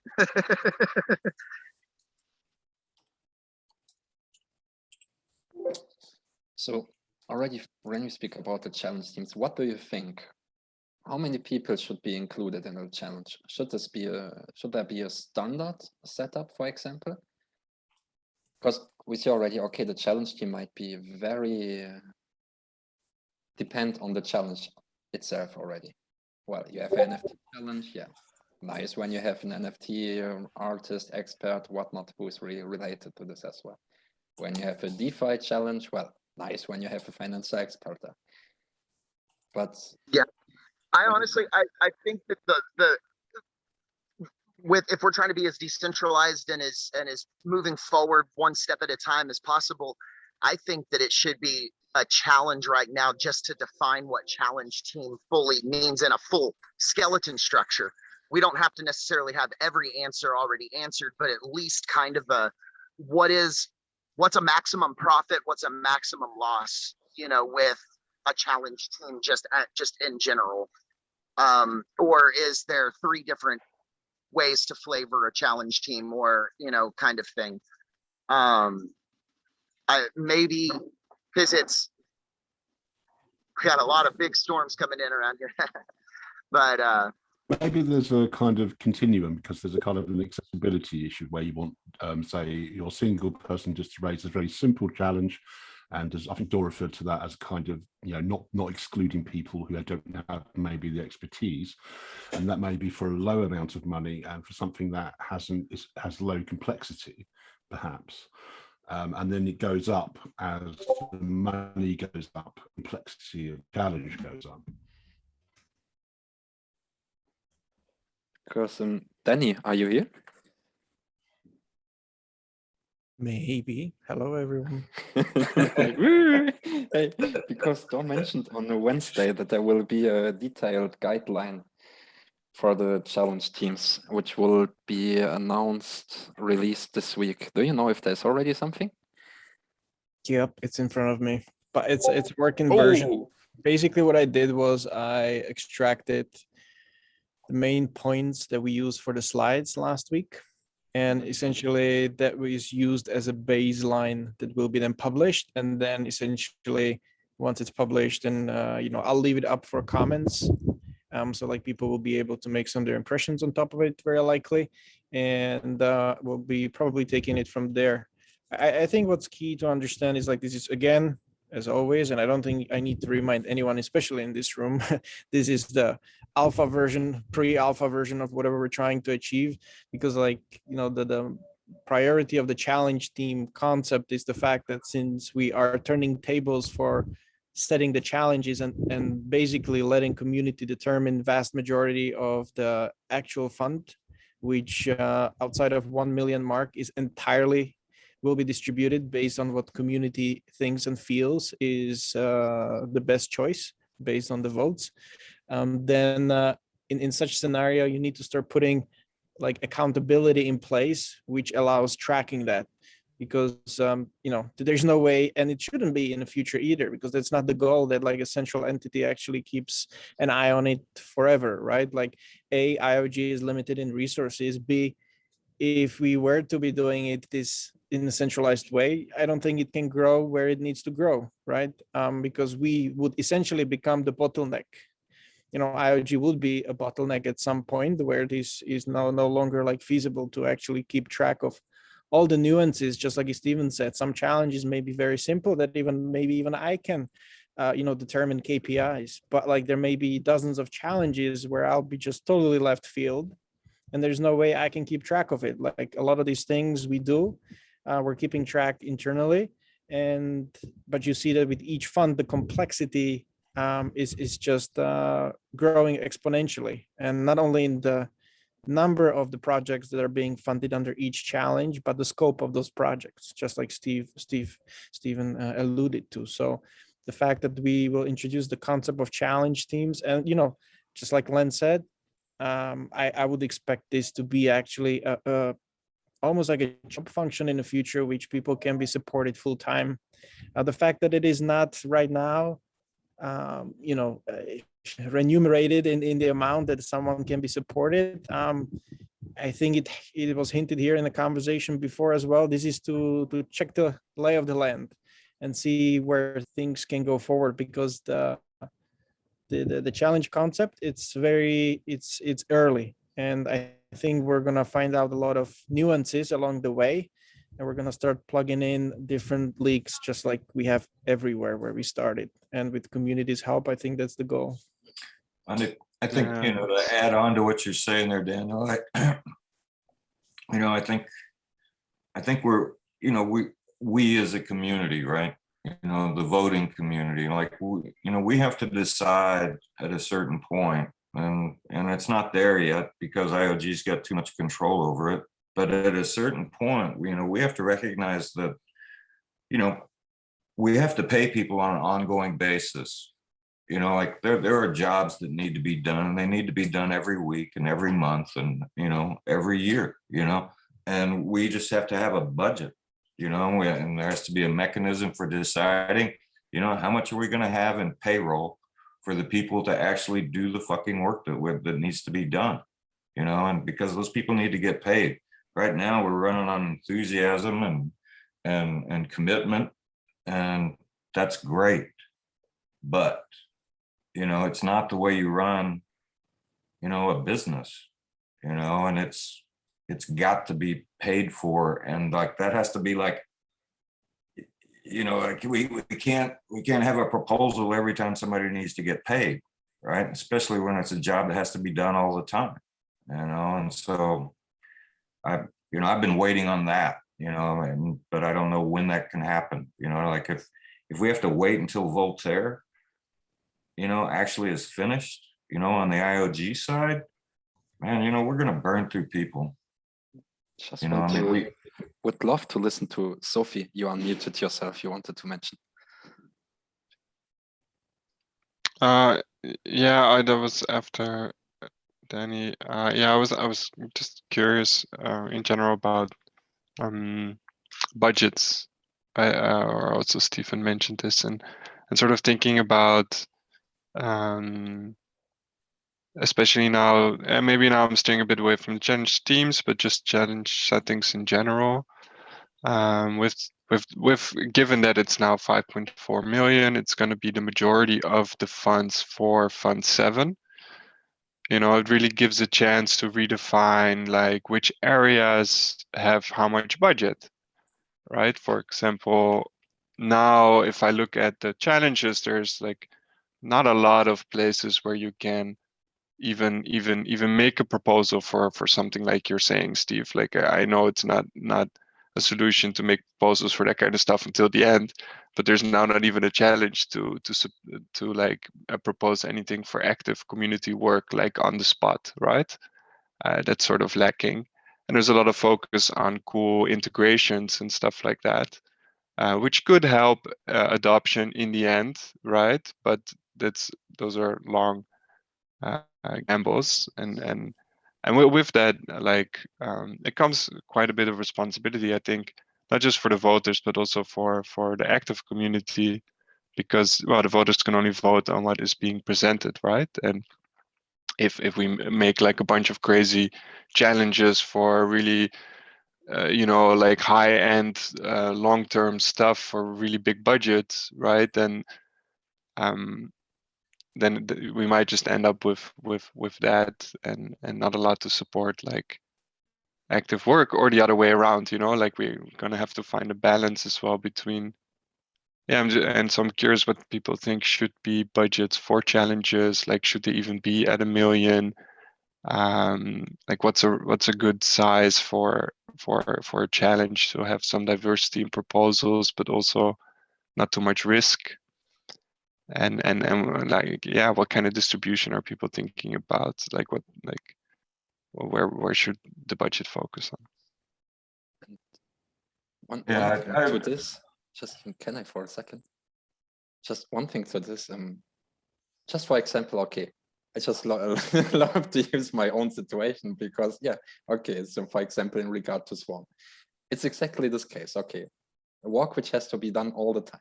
And I would be fucking happy to say, okay, wow, there's a budget where I can be paid off and I don't have to make a proposal for this. But to be honest, well, I think that even in this case, that I wouldn't be even able to documentate, to track, and to report what I'm exactly doing.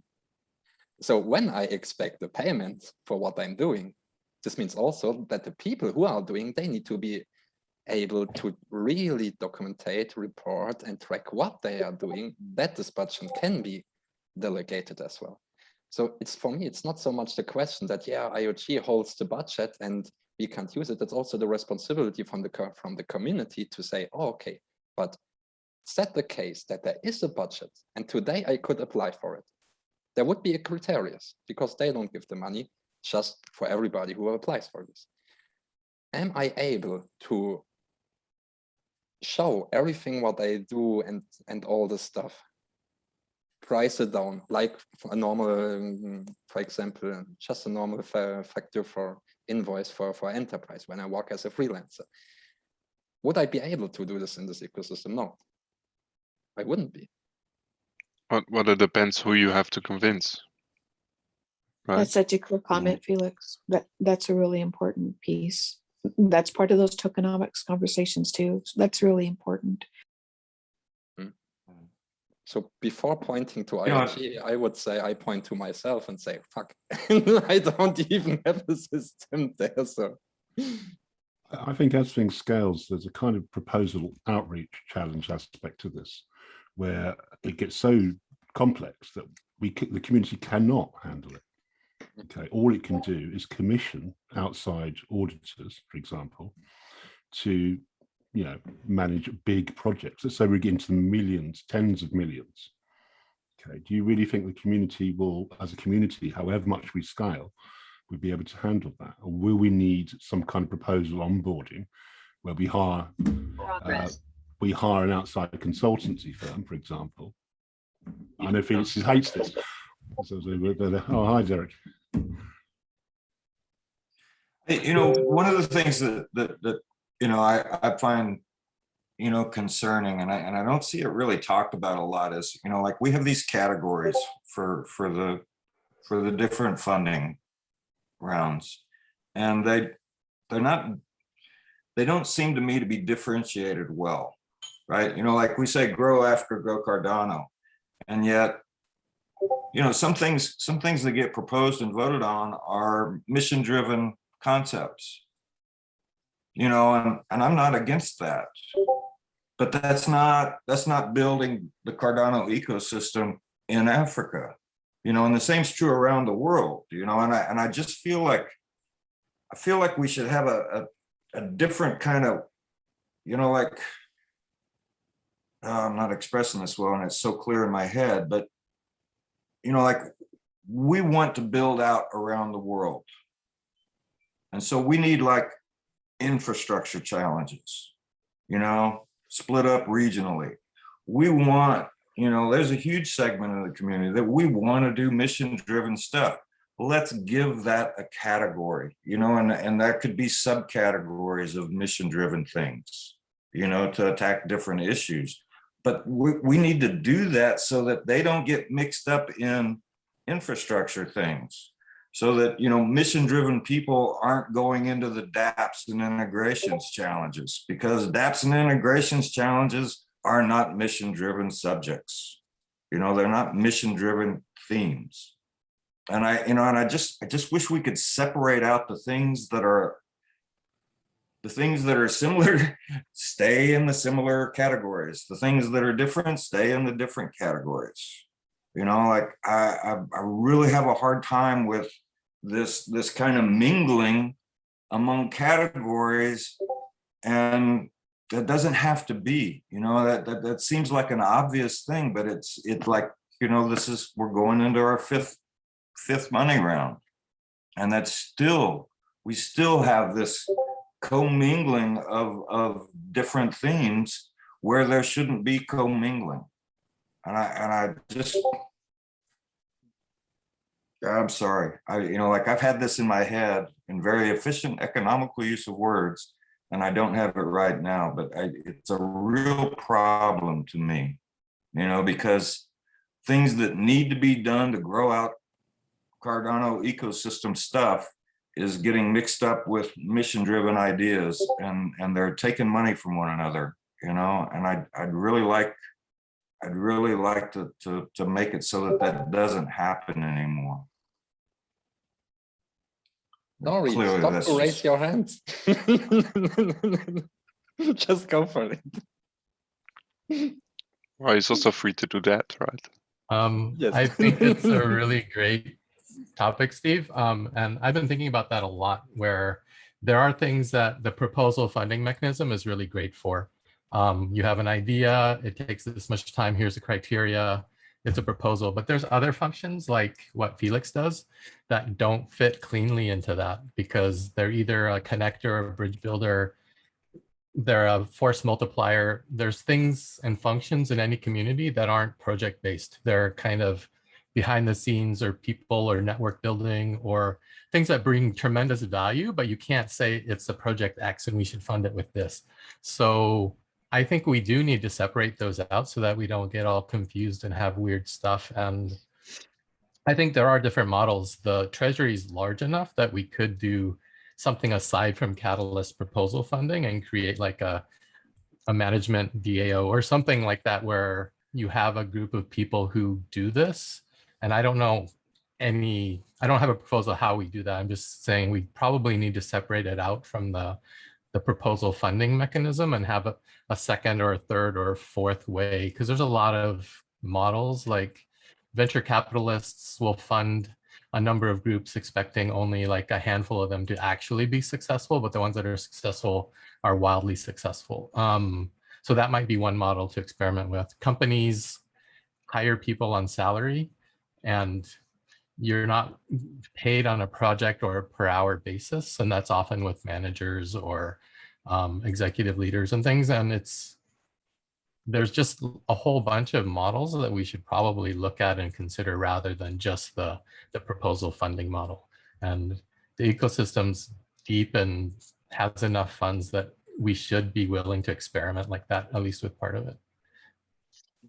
Yeah, well, that was definitely the feeling I had after the last town hall, was that, you know, we're going for that VC model of just throw little money all over the place and hope we get a handful of winners, you know. And I think the needs in growing the Cardano ecosystem are so obvious. You know, we don't need to just throw out money at shit.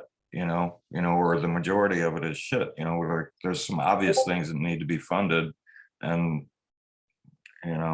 that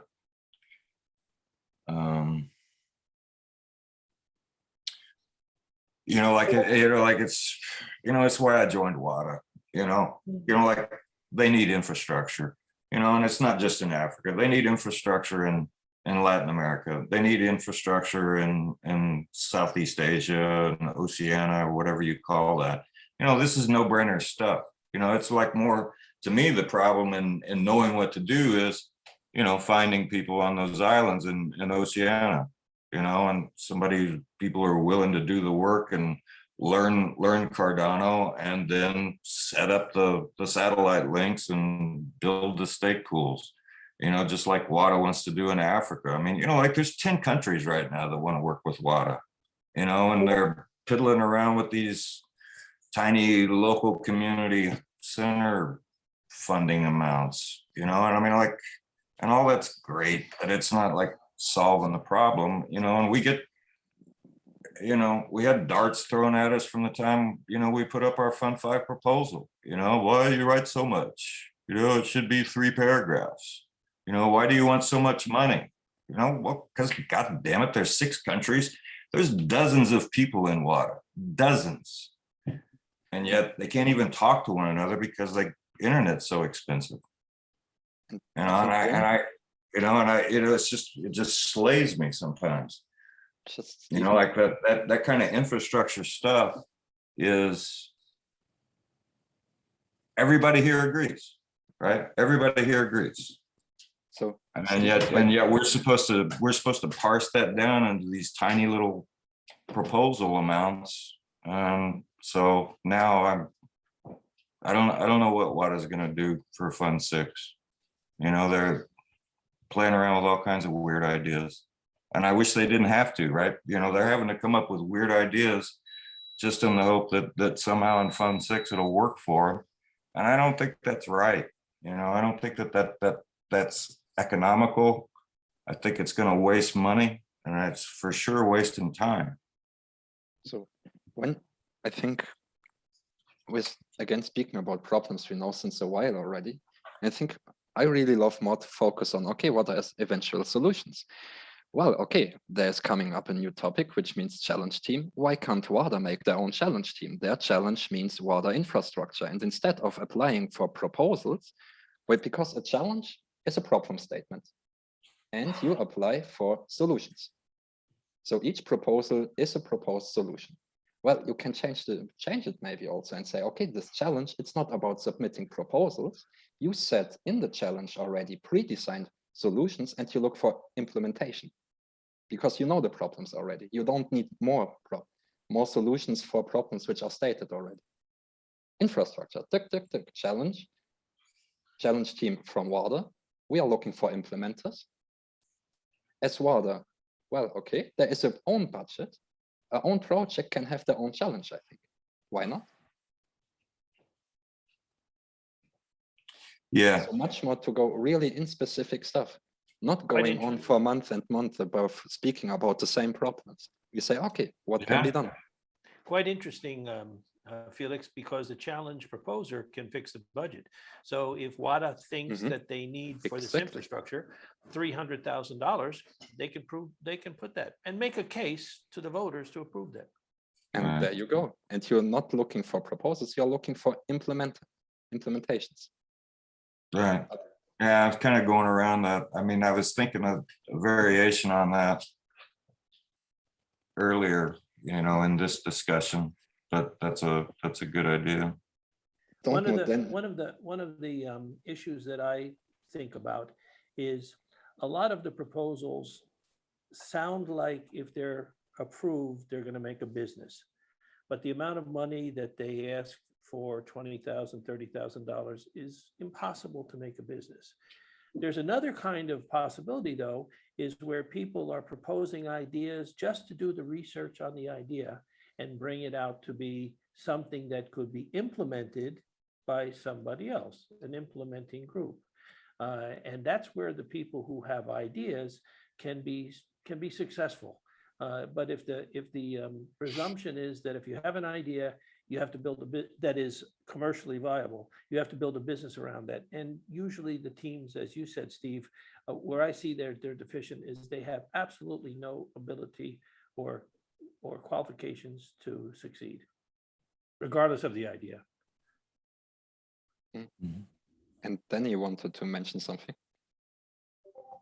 Yeah, just like with the idea of creating own challenge and then having the sub proposals, there's another element to it that if you do it that way, potentially you're finding a community way of prioritizing of like where to focus your attention on by the projects and like the direction of which your constituency or like the voters would like the project specifically to go into. You know, it could be also leveraged as a wisdom within the crowd where you can actually focus on things which have maybe greater value to people, from which you can then spring further, sort of like a trampoline that allows you to create that network. Granted, not all voters will know everything, but you know, it could be an element to consider as well. And do you think by design it would be possible to make a project-based challenge and to apply for implementations instead of proposals? Because like essentially what I think the closest example that we can probably look at is what Blockfrost and like 5 binaries have done. So when I was chatting with Marek about like his reasoning like for it, he essentially said, okay, well, I broke out the proposals because I had no idea, like I want to do all of these things, right? But I don't know what's the demand out there right now for different solutions. So like he put out all these different proposals that were basically targeting different users and different use cases. And essentially what that allowed him within a company as well to be able to focus his resources in such a way that he can prioritize, like he can put something on a backlog, even though it's nice to have. Now the community is signaling him, well, we need these kind of libraries because this is what is being worked on, or these are the things which are happening on the ground, on the market. And these are like the pillars to build upon. And there's nothing that prevents from things, you know, happening that are like backlogged, but it just helped him then to choose like, okay, which ones to focus on, because not everything got funded, but it allowed him at least to show the direction. And at least that was like when I chatted with him, his thinking about like how he was approaching, because initially he wanted to do everything and he wanted to put a big proposal, but then he was like, A, it's less likely to get the work done in an amount that he would need to get it done, and B, would he be efficient in how he's allocating his limited resources at such an early stage right now.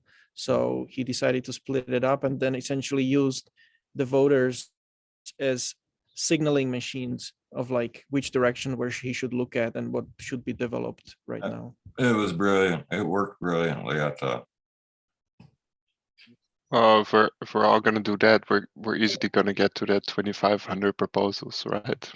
Yeah. Just everybody splits their backlog into 10, and then the CAs can have some fun. Oh, yeah. There's also like another element to it that if you, and you know, like, we cannot ignore the fact, and I know like Steve, you've touched upon it, that voters struggle with information and they struggle to process it in an efficient way, and we still have that issue, right? So also by breaking it down in those buckets within even the same round, it's easier than for people to grasp the impact of individual proposal better. So let's say if somebody was looking at like, let's say this Blockfrost and it would be a giant proposal, perhaps they wouldn't be able to make a sense of it, rather than if they're looking at it individually and seeing what different KPIs would be for each of those individual projects. But you know, it does depend on sorry, it depends on how like But it is a bit of a dangerous lesson to learn, right? Because it was very successful and it's a strategy, but that's kind of what it then teaches you within the current system. Like that's a really good approach. And so it's, and then you look at the bigger proposals, they often fail on just 5,000, just 10,000, just 5% of their proposal wasn't there. So the whole thing failed. Those people learned their lessons, you know, like not going to do that again. But that means the current system really promotes like doing just shotgun approach proposals. Exactly. Now that's watch out, Steve. Yeah. But and that's not necessarily, it's just a fact, you know, like a result of the current system. But it is something to think about, like maybe it really hones down to that when as a voter a lot has to do with how you see things, right? The perspective that you're offered, right? And as a voter, you don't get a clear overview. You look per proposal, per challenge. Whereas if the view would be per user, right? You see a user's, like a proposer's page, and this is everything they're proposing. Which ones of everything that they're proposing for those next 3 months do I want them to do? Maybe they propose one thing. Okay, makes sense. Maybe they propose 20 things. Okay, yeah, I'm not gonna vote yes on all of them because they couldn't possibly do all of those. But because you're offered it on a per proposal, like it's just, yeah, I want that one and that one and that one. But I am kind of curious how many people are now just gonna split up, everything they want to do in just tiny chunks, 5 to 10,000. Yeah. It's exactly how we design the swarm proposals, because we keep track of the votings. We make analysis and check, okay, what is the budgets which are funded? How did Wala make it by splitting up? And for sure we say, okay, so we can't make one proposal because there the risk of not getting funded is too high. So fuck, okay, yeah, swim with the design, split it up, make a bunch of mini proposals, one for swarm sessions, one for aftertones, one for idea fest, one for whatnot. Because you can't bet on only one proposal, no? And that's, yeah, it's a problem. Because the design of the system is right now like this, but you have also in mind, oh shit, so yeah, like you said, yeah, then the CAs will have some fun with it. Yeah, or you get like, because if you look at Brockfrost, and it's kind of like understandable, like they had quite a few proposals which were all very similar in format, right? And it just changed like which library would be offered, which is also very similar work to do. Like it's, even overlapping work. And so if as a CA you have reviewed one of them and then you see 5 more that are exactly the same, right? You already did the work. You can just do a couple of them and then like you only have to review one to review all of them, or it's like only one time checking a team, or you know, like so it even, because a lot of them had like very similar rating, you know, they were, so, which is statistically very unlikely if it's like random people who did all of them. But if it's, but you can understand, like if I was a CA and I did one of them and then it's like I have to pick a couple others to do, these are very similar, that's just like, I mean, the opinion's still valid. That was the conversation Mercy and I had after the results came in. It was like, what do we do? And I was like, well, let's just do the same proposal for all 10 countries and we'll see which countries the community doesn't want to support, you know? I mean, you know, like, I don't know how you do it, you know? You then have the issue of the CA's assessments being questioned because they're copy paste. I saw one analysis showing how many assessments for different proposals were exactly the same. And in the example you gave, Sophie, in terms of, hey, it's essentially the same proposal, copy paste works. But if you step back a little bit and somebody says, hey, this assessor is doing copy paste for all of these, sounds like a scam. Yeah, I think that's what's hard for the assessors, you know, it's because there are that many proposals that look similar, and you know, like how many ways can you say the same thing over and over again?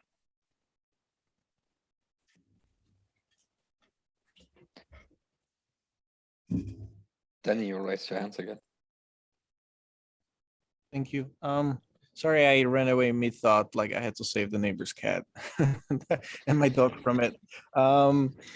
There's another level of complexity when the proposals are being split, because that potentially opens an attack vector in a sense of like how we approach the funding.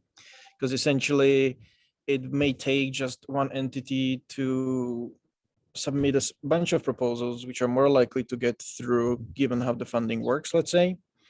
And right now, you don't get all the funding up front, right? That's like the way how to keep, at least for the time being, until better systems in place, the accountability.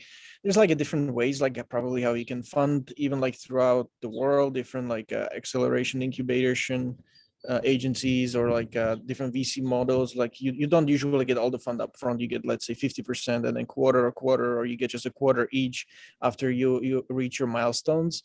So like right now, essentially, that's another topic that we've been discussing. It's like, so what happens when someone brings with you like 20 proposals and we have a threshold of funding initially, let's say at 5,000. Now you're presented with that you're supposed to almost like pay out per proposal, right? So that gives another complexity to like, okay, if you put out so many mini proposals, like, do you have actually bandwidth to deliver on all of them at once? Because that's another risk. Let's say if community swamps you with votes and you get funded everything and you wanted it to use as a prioritizer, like what do you do then, right? That also can be like a left field, because all of a sudden, let's say you have a small team and you expected that 3 proposals would be funded, and now you had 20. How do you address that, right? As well. So what's, like, so to address that, Danny, to address that, I mean, how did you guys work that out with Marek and 5 binaries? Is he just going to get his salaries month by month for all the different proposals? We figure out the scattered plan with him, so he also is not getting all the funds at once. Initially, what needs to happen is that unless you have a good reason why you need more than 5,000, and you need to actually present a proposal, why do you need 5,000 more than 5,000 up front, you get only that in the first batch. And then as your biweekly reports are coming in, depending on that, further funds are released until entire cap is matched, basically what you've been allocated by community. Then in special cases, if you bring in a proposal which is then reviewed, let's say I have like 20 developers right at once and they need salaries monthly and this is what we're being used for, well, then you can have more funds being released. But it's no longer the case like it was in Fund 2, where everything was just dished out at once, because right now there's just like no accountability model that would work at such a huge scale if we would be just shipping money out, because that also doesn't motivate the work being done over the long run as efficiently, because not everyone has a good intentions. And as we're growing, the attention will come from all kinds of walks of life, and that becomes very complicated. So I think Len, you were next up with the hand. Yeah, Danny, are you when about campaign teams or challenge teams, are you expecting that first of all, if IOG is trying to move away from central control and move these funding decisions to the community, are you, or is it expected that the challenge teams would be making those kinds of disbursement decisions? That's a good question that I don't have the answer to. I think I would need to chat to Dor about it, what his outlook is. But like, just so that I don't come up with some random thoughts and I don't lead you on to, I don't have the answer to that yet. Just as another idea, if Dor has some, let's say, serious thoughts about challenge teams, it might be helpful if in the next swarm session he joins and gives us some of his ideas, because we're all playing in the dark here. And we replayed his comments on the town hall. We went over, maybe before you joined, we went over the 3 slides. And I would say it wasn't clear to us as a group of what the intention is. 100%. So I need to stylize his thoughts into the guideline, which I have basically next on to-do list. Once that happens, I'm tagging him to give the final comments on it, and once that is done, then I can present it with community, and then we can take it from there, because there's a lot more text on the guide than just what was mentioned in the limited time during the town hall. I like how you said that. Sophie. Stylize it. Yeah, I think it raises sort of an interesting point that you made about the distribution of funds. Is something I've thought about looking at proposals and sort of the amount of money that they're asking for. Is that I can sort of understand how you spend that amount of money over time. And of course, now we changed the schedule a bit. Before it was like you could propose every 6 weeks, so it made sense to maybe do it once every like 3 months. And I understand also that like if you base a business around that, that's quite risky. You might want to like reserve some funds for the future. But then that comes with a risk for the community. You know, it's maybe understandable with like proven teams. But that's something I wonder often is like I see the budget, but my big question is like how fast are you going to spend that? And because you have to sort of make a proposal for something you make, it's very waterfall. It's not very agile, right? You already describe what you're going to build in quite a while, and if you make it even longer, like ask for budget for half a year out, like who the hell knows how the Catalyst space looks or Cardano space in 9 months, right? So if you're already going to commit to what you're going to build, then maybe that has already been built. Maybe that's just not needed anymore. Maybe there's something else going on, right? It's very inflexible, and so I wonder with a lot of those budgets as well, it's like, yeah, if that's stuck on just like that one thing that now has to be built because that's what you have to do what you promised, because otherwise you risk your reputation or whatnot. And then so funding is basically trapped, getting slowly dispersed to projects that might be on a track that is already proven to be like wrong, right? So if it's released in chunks, it's trapped funding. If you ask for 100K and you're going to get it over half a year, that's 100K not being used in those other months to create return on like intent, right? Are you the accountant, Danny? I mean, because you've got like multiple people, multiple proposals. I mean, many proposals getting funding month by month with different starting points. It's starting to be kind of complicated accounting, isn't it? Well, it definitely is. In essence, we're using a series of formulas in Excel sheets, which helps that basically distribute, because it's not only the dollar amounts. What we have to wrestle with is the ADA amounts, which changes over time. Things when they get distributed, you get an exchange rate in the morning. When you set everything in place, by the time you get in the evening, the ADA jumps or dumps. But the process in itself is still very much humane, which is like another element of the discussion that you guys had also earlier about like priorities. A lot of attention and whatnot is still very much on the deliverable of Alonso and smart contracts, because whether we like it or not, like the success of that part of the Cardano venture will very much define the shape of what will be happening throughout the rest of the ecosystem, very much like a ripple effect. And once the smart contracts will be rolled out and they become beefier by a month, then you can start automating a lot of things on chain, which now that will not be breaking down for you, and you don't have to have them done by humans, because at the end of the day, like for example, the thing that happened with the missing proposal, if there was a smart contract which was locked in place, which actually executes these things on chain, it wouldn't get missed because the code would actually pick it up and off we go, right?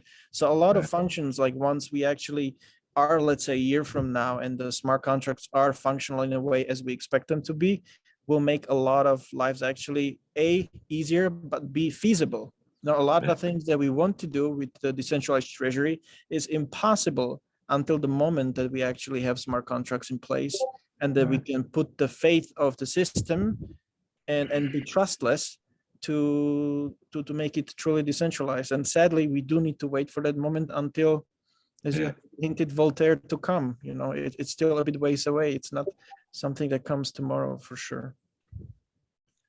Yeah, so far I still think the Fund 2 proposers are the luckiest ones yet, because they got their money right before that big pump. Well, if they spend it, that's another thing. Like, it depends on in which point in time you actually spend them. Like that's another problem. Right. We wrestle with a couple of teams where they're in different jurisdictions, and like, how do you deal with that? Like, they can get, in some places you can get crypto payments without any obstruction, only like a couple times a year, and like all kinds of weird laws, which then make it so much more complicated. Like when you have people being funded from tens of different countries and everyone has a different legal pressures that actually is being exerted on them on how they can actually receive the money, like who are they accountable to, like when they go and pay taxes. In some countries they have no clarity whatsoever. You see like how different countries have different actually understanding of the very same thing. So we have still long ways of figuring this out to be efficient. That's for sure. Has there been any discussion inside of IOG about requiring the proposers to somehow formalize their relationship into a taxable entity? Right now, it seems a little bit loosey-goosey that you have a proposer or 5 proposers getting money, and I'm picking up on what you just said, but normally the grant would go to an entity, whether it was a nonprofit organization or something. In IOG, are they thinking about requiring something like that, or no, you send the money, and who do you send the money to? That was a problem with the NFT DAO group that Stephen is, if he's still here, is that who did the money go to and who should it have gone to? Yeah, so like from the perspective of where the money goes to and who it goes to, from the blockchain perspective, it goes to the ADA address. So that means there needs to be someone who has a clear control of that ADA address, can manipulate with the money, and has accountability towards whether themselves or their team. I know those conversations have been put in place. Contrary to the popular belief, I am not privy to everything and I'm not in all places at once. But I know that from the conversations that we've had around like what the example of DAO was, that these topics were definitely raised, and they are like on the agenda, as in like, to what degree is it actually IOG's task to actually determine like what happens after the funding with the money within internal structures of those teams, like, because that also doesn't scale, right? We can't go in and then help each team resolve their issues, because that's simply not possible. If you have every single team running into problems, like you would need to have tons of negotiators. But I think in the future, and also as with the introduction of smart contracts and then ability to run DAOs, like the real DAOs, not just in their title, I think that will give a much greater accountability and transparency to how then the funds are actually allocated, even long time after they are actually distributed. Because right now it's dependent on individuals really who control the ADA addresses and on their public image to deliver the whatever they've been claiming in the first place. So what's IOG's perspective on this as far as Catalyst is concerned? Like, is Voltaire complete when they've got the smart contracts written to handle these funding issues? I mean, do they have to have that done, or does the community have to do that themselves? Like this is what the fuzzy part for me about when Voltaire is finished at this pragmatic level. Yeah, I don't have that answer for you, unfortunately. It's probably a bit above my pay grade as well. And my impression has been it's fuzzy for them too, but I don't know. So I would like come back anyway a little bit to the challenge teams.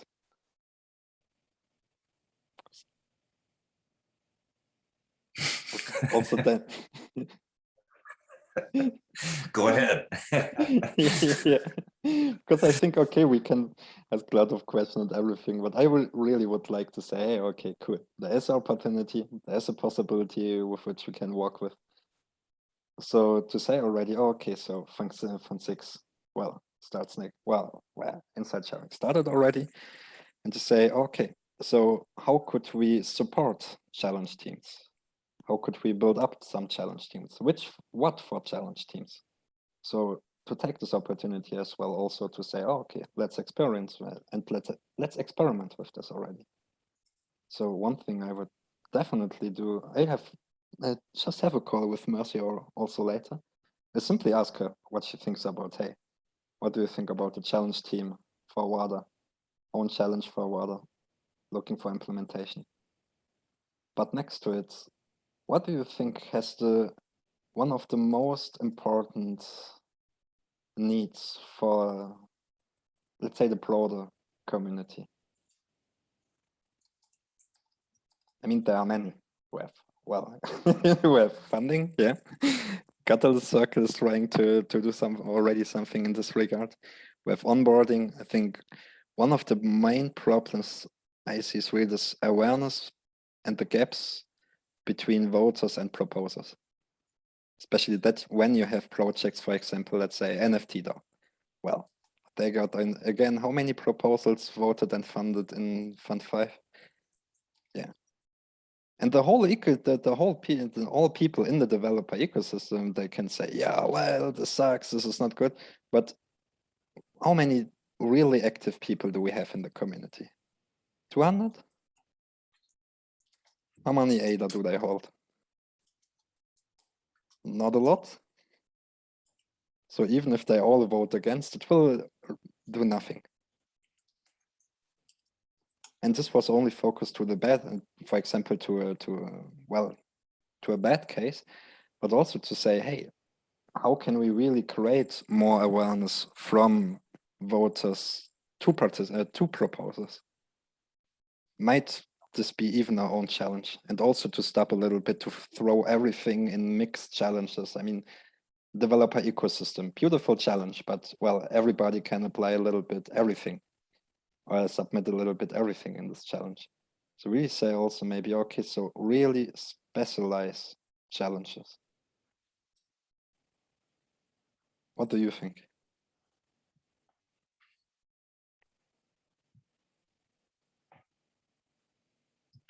I don't know.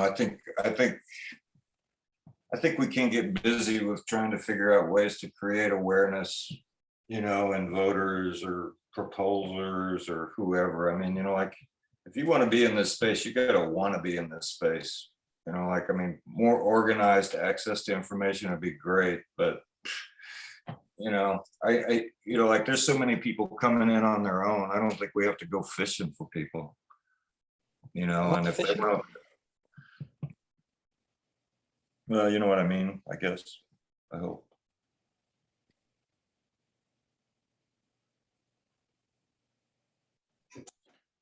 I mean, on a positive note, I think the challenge teams, to a lesser extent, the circle and things like the audibility challenge are kind of, you know, a step in the right direction, you know. So it's kind of like things we're beginning to address the need to track and audit and to try and do that in a distributed way. You know, I mean, arguably it's too little too late. But I think at least something is being done, and we possibly can put things in the audibility challenge. And Sophie, I'm not sure if he's gone, isn't he, was saying that relate to, you know, these issues, and to increase awareness of these issues, like as Steve was saying on the infrastructure side, that every challenge, the audibility, the developer ecosystem, the dApps, has an infrastructure aspect to it. Has a kind of transparency aspect to it, you know, and to make that a kind of reputational thing, which it isn't at the moment. It doesn't affect your reputation if you're not documented well or you don't track your things in a transparent way. It isn't a reputational issue at present, and it should be, you know. But we could develop ways of doing that in a distributed way. You know, so I'm hopeful that we can do that. It'll take time. It seems like some things could be automated that we're talking about. So, so for like Stephen does so much work in terms of documenting, and I admire it so much. But that's a lot of effort, and I wonder if. And Brandon Missing Shoes, that's what his handle is. Do you guys know who I'm speaking of? Brandon. Missing Shoes? Yeah, Brandon, yeah, that's his handle. The guy that's Brandon? doing it. Yeah. Yes, thanks, Vincent. Thank you. Yeah. Vincent Brandon. Right. Thank you. But like he's trying to put together a set of modular components that can address a DAO, so you could structure a DAO. And I don't agree with all of those modules that he comes up with, but I mean, I think it's still a really valid process that he's entering into.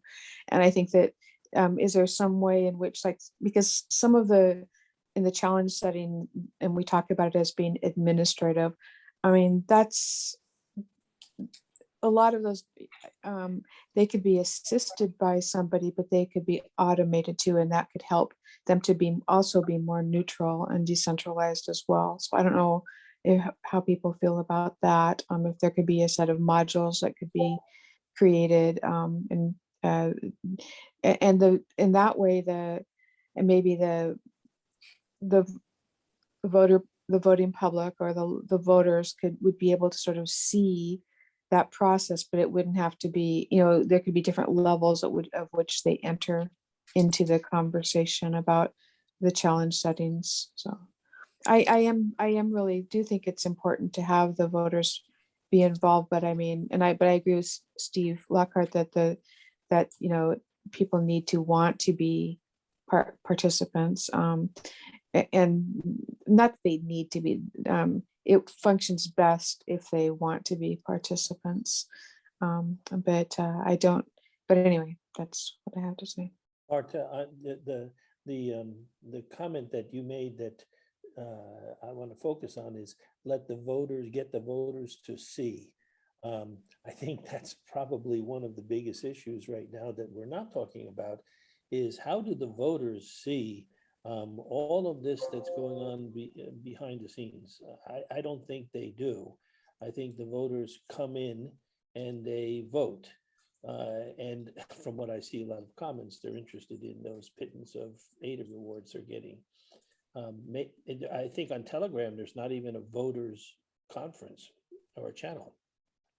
So, I think, Len, these concerns are echoed in the Eastern Hemisphere as well. And I think that's a good opportunity to expand out into other areas, other geographical areas where people vote and maybe even have a less informed, knowledge of what's going on. So,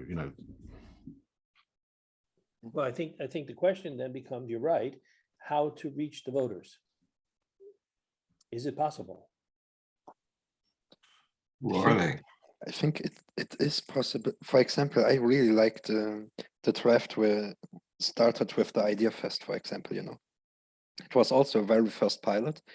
So you have proposals coming in, making a very short presentation of the project, and this is packaged later as a short video proposal library. Because we have to think about the voters. They are not forcefully people who are really engaged, no? They hold ADA. We can be happy already that they take participation and they vote, but I don't even want to watch 1 hour explanation about, what is this project about? No, give them a small format, 5 minutes they can consume easily. Okay.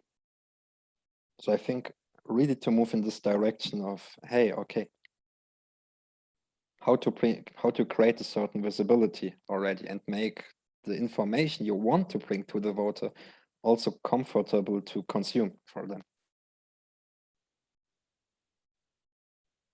I think there can be many different formats developed by the community. Well, I mean, we have people doing videos about the proposals, and that's one dimension. I was disappointed that Peter's proposal did not get funded, but because he's just another video producer. But so we have different channels, but I guess it's going to take a more sustained effort, and maybe that's worth putting money into. For example, I don't know if anybody saw, but on somebody's tweet, Cardano and World Telecom had an advertisement at the Fulham Football Club recent match. And it was, those banners that they have going around the field. I said, wow, great. I mean, World Telecom, that's fine, but Cardano was on a football match. I think. So do you think World Telecom did that and threw Cardano on it, or do you think they both did it? I have no idea, but Cardano's an investor in World Telecom. And I mean, the tweet was from Cardano saying, World Telecom's doing this. But the point is that maybe a budget needs to be, to somehow to reach voters. I think it's a sponsorship partnership with the British football team Millwall or something like that. And they're doing shirts. I think Big Pay got a shirt as well, football shirt recently. And they're doing a very good job of raising the profile of Cardano. So you've got Cardano now in English football stadiums on the name, the branding. And could this be something maybe where a challenge team could also take a certain responsibility? Because as they create the challenge, they take already a certain ownership for a topic which seems important to them.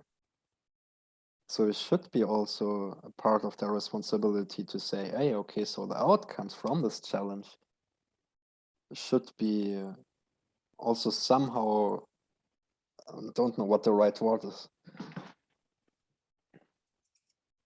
I think the idea that was mentioned before, where the challenge, as an idea, that a challenge is proposed to do something, and the challenge includes a budget, and the challenge is open to implementers, and that the focus of the challenge team is to promote and find implementers of that challenge.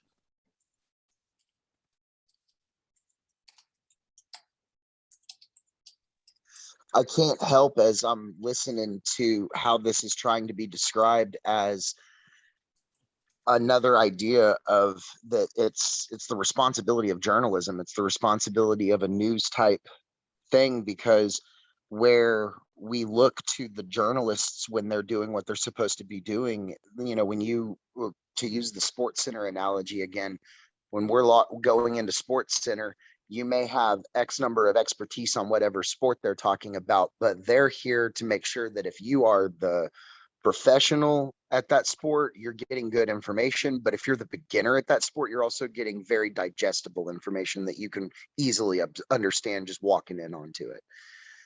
And if that's what ultimately the challenge settings are supposed to be, kind of different chapters in this journey, and they all have their importance where they fall, and some link together and some don't, having people that, if you want to talk about how to connect with voters, first translate this. Like we can't even come to terms so much in this space with understanding each other with as much understanding as we already know.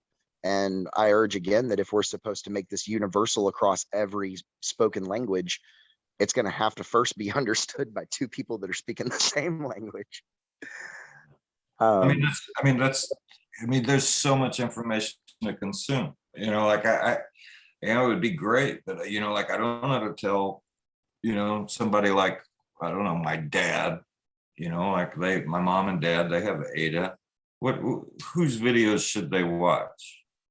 And then how do I tell them how to find time to watch all this information? And that doesn't even speak to whether or not they understand what's being said. And that's what I mean.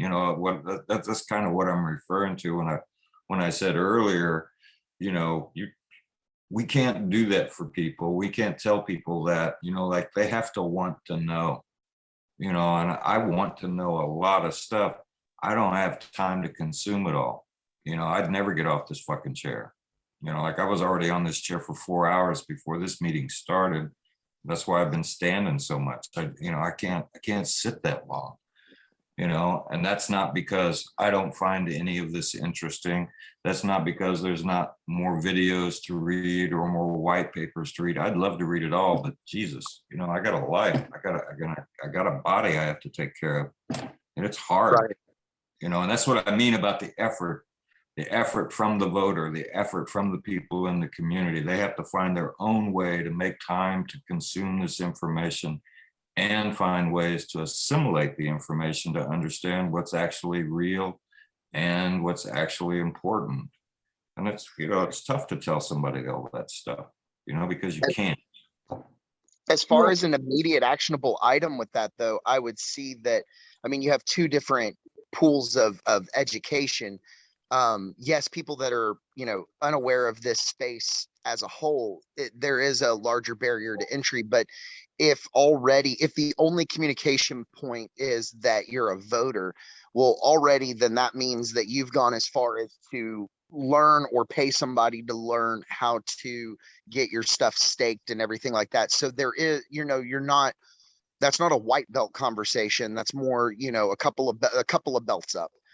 Still beginner, but couple of belts up. And so, you have your buy-in on, to where if you're talking to them at this level,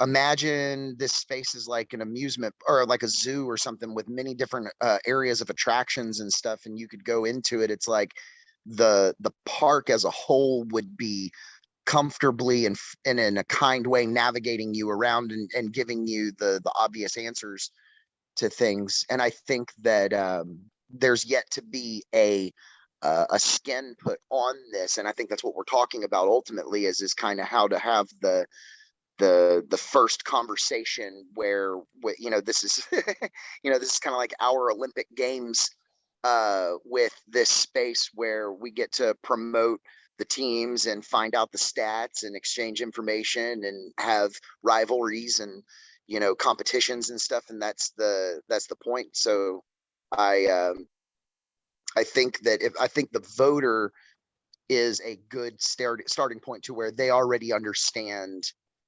at least why they're here. Maybe now they don't know what to do with their time here or their energy, but they're excited and they're ready to go. And we just need to kind of navigate that. I think if I can introduce a dimension, a metric, there were 33,000 wallets that voted. So let's start with that. They're all the same. They're all independent people. 33,000 is not such a big number. And those were the voters who voted. And go back, there was 28,000 in Fund 4. That's not such a big number. That's actually the people you want to reach out to. You don't have to reach out to 200,000 ADA holders.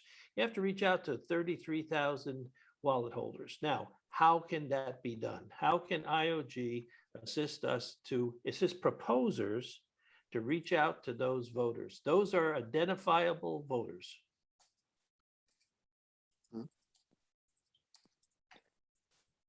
And therefore, I don't know if you saw the. No, you don't know it. Yes. Did you saw already the recorded Catalyst Circle meeting? Which one? The one from before yesterday, from Thursday, the third one. Say again, what was that? The Catalyst what? Catalyst Circle. Circle. No, circle number meeting. 3. No. Okay, wait. Give me 1 second. Just gonna tick. Because therefore, there we have a huge game changer from a huge implementation from IOG. Tick.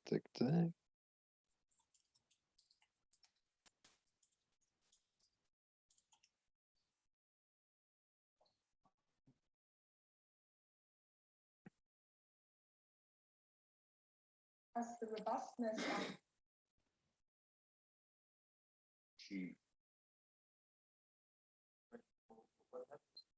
of everybody about everything, but it's according to the role. And this is really powerful because it just means. Okay, I found it. Give me a second. Sure, that's going to be added to it.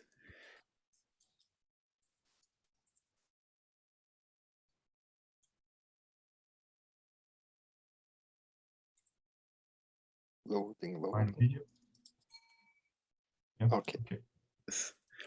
So one request is like, do you mind if I'll go just like for the first 2 minutes of the onboarding room? I just want to give you something like something really cool that would enable you to really play with this with the solutions there, and then like move to the faster funds, if that's okay. Yep. Okay. Case when it only takes 2 minutes, and Juliana and me, for us, onboarding is very important as well. Do you think it makes sense, though? When I can just say it now and get it over with instead of maybe we can do it. Okay, Yeah, okay. yeah. So I have okay. So the voting app in Fund 6 is gonna go through. There's gonna be a very important feature that's gonna be added to it, which is push notifications.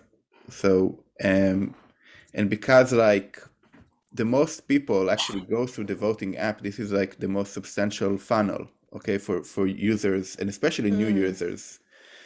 And part of it is going forward, when users opening the voting app, they're gonna have a screen that asks them, what type of, what's your role in Catalyst? Are you a voter? Are you a voter and a proposer? Are you a advisor? So that they can pick, and then they get specific push notifications that are specific to the role they want to play. Okay, and not notifying everybody about everything, but just according to the role. And this is really powerful because it just means that all people that are voting, we're gonna know their role, and we're gonna can communicate to their pocket, right, directly to their phone, next actions, next steps. So then the question is, so this is like a baseline funnel, and then the question is, where do we take them? Okay, so from here. So that was my download. Yep. So this is really cool. I think especially in this regard, it will help a lot when you can directly communicate to the pocket at least. Great, that's the target audience. Mm-hmm. The question is, what do we push to them? And who can push what? Exactly. But so let's say the road will be there already. Now we have to figure out what to drive on this road, no? And so that's why I'm wondering if it's the part of the challenge team's responsibility to going back to the Olympic idea, before we see an Olympic event on TV, the professionals on camera are catching everybody up within 2 to 3 minutes of explaining to them what they're about to see and what's important to that thing. And then you go on. So if part of a challenge team may be that they need to cut a 5-minute video that focuses on high production, because I think one thing that we do need to realize with ourselves, we are completely fine, everybody in this call, having 3-hour videos where it's somebody sitting on a microphone just talking bullet points on a slide deck. We cannot think that 33,000 voters are going to want that. Exactly. And also, even for example, when you say, what is the biggest stage, let's say, where people look videos for Catalyst, it's on the IoT channel, and there you have maximum 5,000 views. So even when you consider, okay, 5,000 views from 20,000, you don't even catch the half now. So it's a fourth of them. So I think the videos need to be, I think the challenge videos need to be directly on the Ideal Scale page. Like every challenge, instead of having those little blue vector graphics that they have right now, they have a 5-minute intro video to even what that challenge is and what we're looking for and what the key takeaways are going to be. Then going into the subsequent challenge, then you have the ability to where progress in teams, if momentum in teams that are actually meeting KPIs during the cohort meetings and are showing like the thing, they get to be, you know, the all-star teams get to be shown like all-stars, where maybe the 3 people that are a part of that challenge, maybe they get a little 1-paragraph bio about each person or something, what they're here, what their favorite color is or something, you know. But it starts becoming a thing where you're engaging the person that's already at your page, instead of inundating them with just text, or a well-organized list of everything that's going on. Play to the entertainment aspect, play to the production value of it a little bit more. That made me think of something. What if we have voting in 2 stages, like we have a primary, where people are in the primary, voters are invited to, like through this targeted process, are invited to come and like, you know, meet, you know, like meet the group of people that they might be interested in voting on. And it's a small, you know, experience, but it's more of a interactive human experience. And then, so by the time we go to voting, people are already have more experience with the people that they might be interested in voting on. I mean, so if we break it down into 2 levels, primary and then the final vote. And additional to this, what do you think about, because it's not so important how many people vote, it's important how many ADA vote, no? Because we are in a plutocratic system.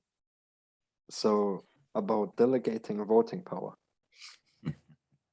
What is when you can simply delegate your voting power? Because one problem in democratic processes, which includes mostly voting, is that you expect from the voter that he's aware of for what he's voting. This is the ideal case. The democracy suffers mostly on the case that most of the people who vote don't even have a clue for the parties they are voting for. Who reads the political agendas for the parties they are voting for? 10% of the voters, maybe not even. And that was the original idea of the press and journalism, was to bring those complicated things that were happening in government and business down to the people, to where it's digestible. Where it fell off the rails in the archaic system is when lobbyists and people started getting kickbacks under the table to say other things, the military getting involved in turning the news into propaganda. We don't have to have those things happen, and we can talk about putting things in place where we can prevent those. But ultimately, the whole idea of a newspaper or the news in general is specifically for that, to bring these high problems, complex problems down to the townspeople, you know. And when there are townspeople who know, for example, let's say in politics, for example, sometimes you have people who are very, very well informed. You know, you ask them anything, they can respond to you about the agendas of this party or this party or this party. Well, the United States are quite comfortable because they only have 2 parties. In Europe, for example, in Germany, you can vote between 12, I don't know how many parties. The problem is, okay, how can you make sure, yeah, you make a good decision? And when you are not totally into the weeds, you can't make a good decision, no? You simply vote. So by delegating voting power to another person, where you know, wow, this person knows about what is going on, and I am able to delegate my voting power to this person. And technically, it's possible. Because right now, you just have to send your key to another person, and this person could technically vote with your voting power. Problem is just that the wallets don't allow, let's say, easy application right now. For example, Sebastian from Yoroi, he would love to do it, to implement it. Well, the problem is that you don't have enough developer to do so. Felix, that's the basis of the liquid democracy plan, which underlines Voltaire. So that's exactly where the IOG expected to go with delegation.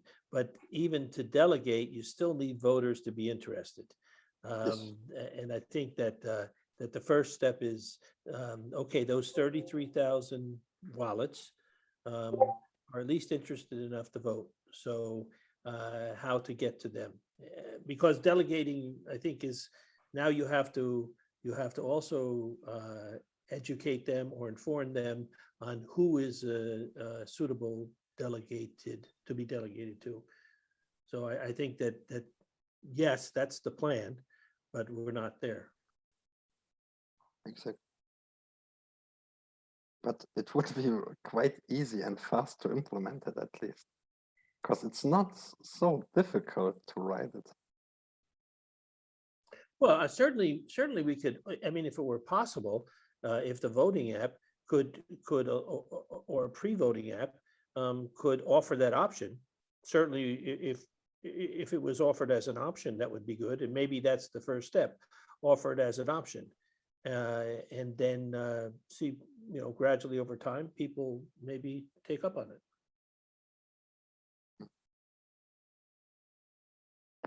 So Felix, this is, you're sort of asking about whether it's a good idea to delegate your voting power to somebody. Is that correct?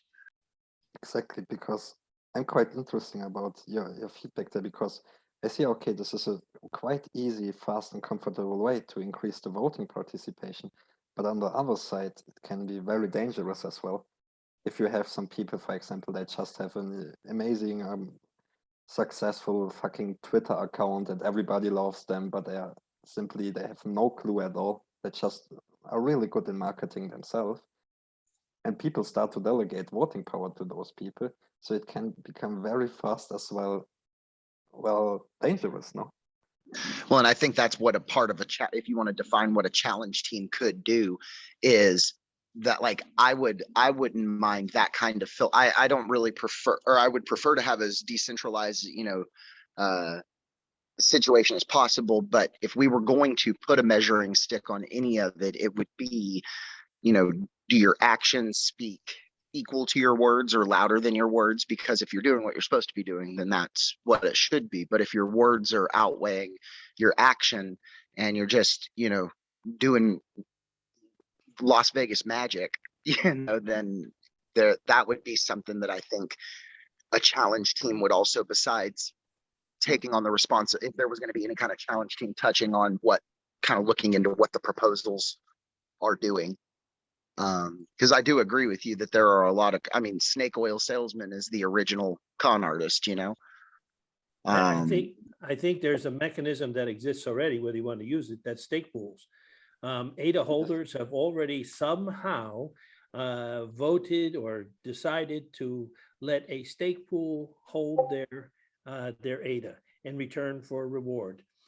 So I think the logical conclusion is the stake pools could be the delegated parties. Now, whether the stake pool operators are the right ones or not is another story, but that mechanism already exists.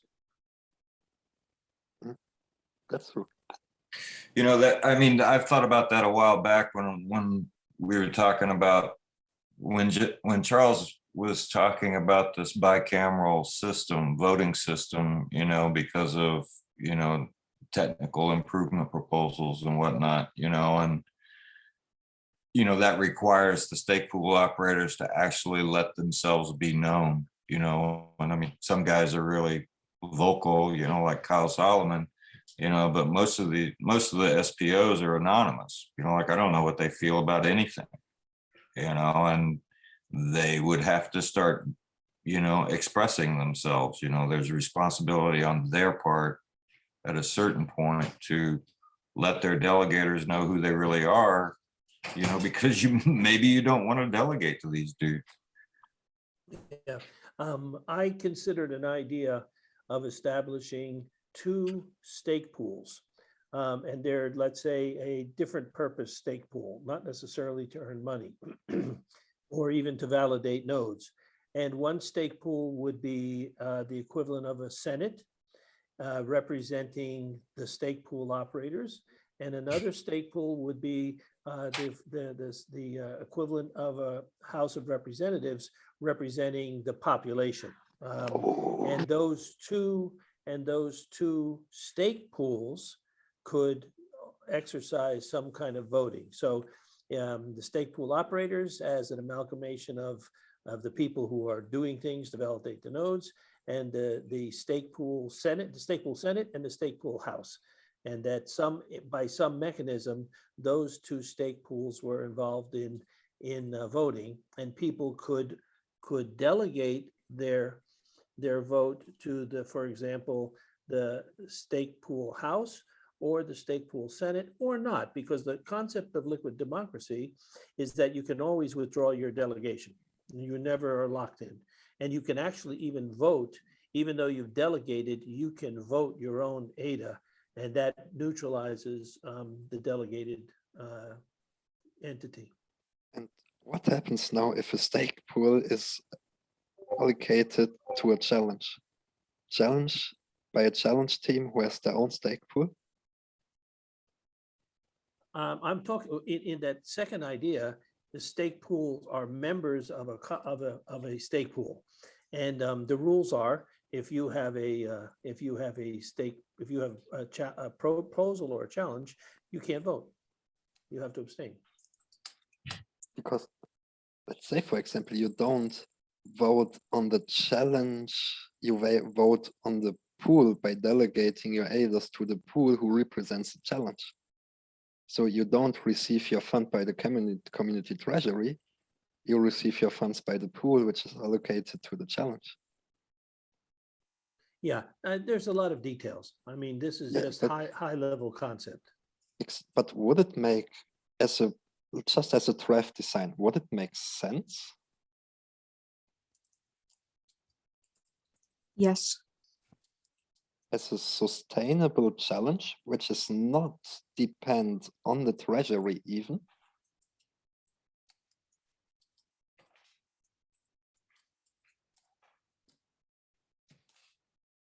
I'm not catching your idea.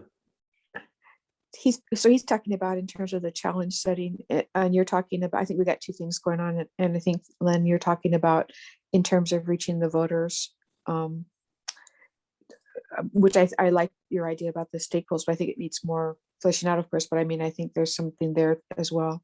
But I think we're kind of on the balance of these two really interesting ideas that just emerged. So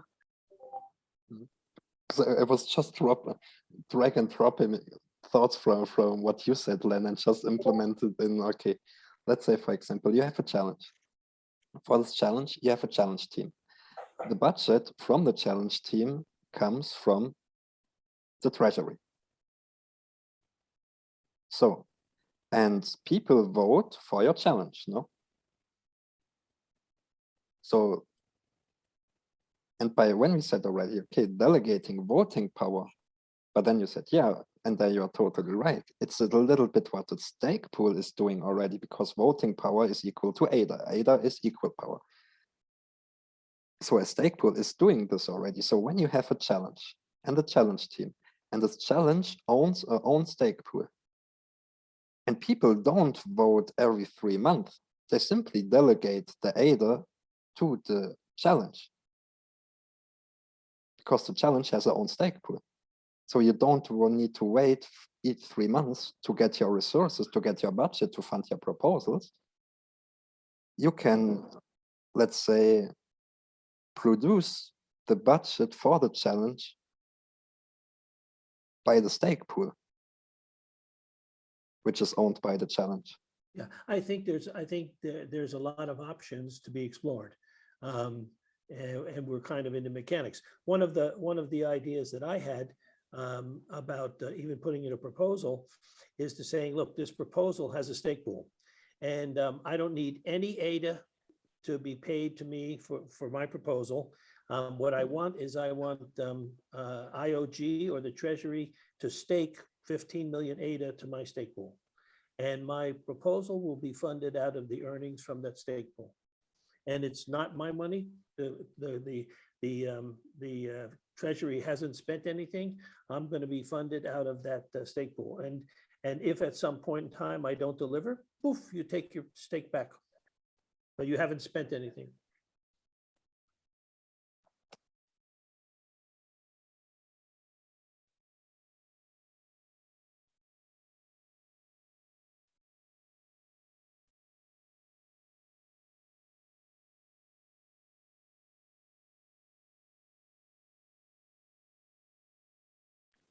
So I think it sounds to me like there's a conversation about that needs to happen about different uses of stake pools, different applications of stake pools, and how and so that they can be sort of placed into layers and then used for these different purposes, which seems like the structure is already there to solve a lot of problems, and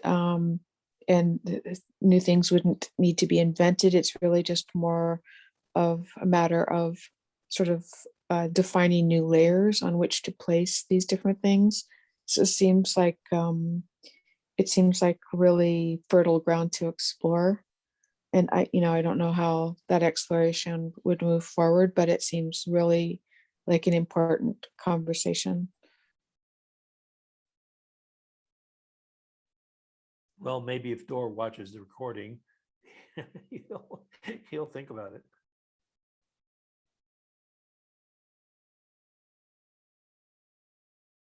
I don't think we don't need Dor to have a conversation, do we?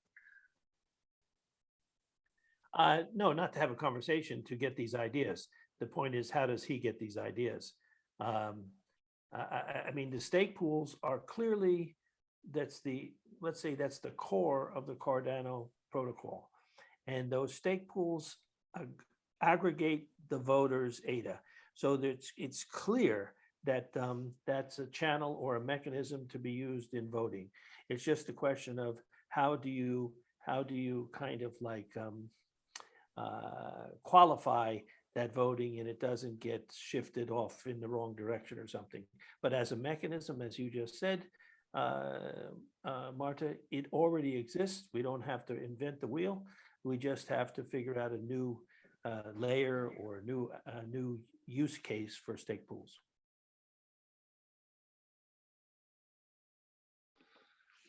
I'm And not sure. I was just thinking that, like for the stake pools as they exist now,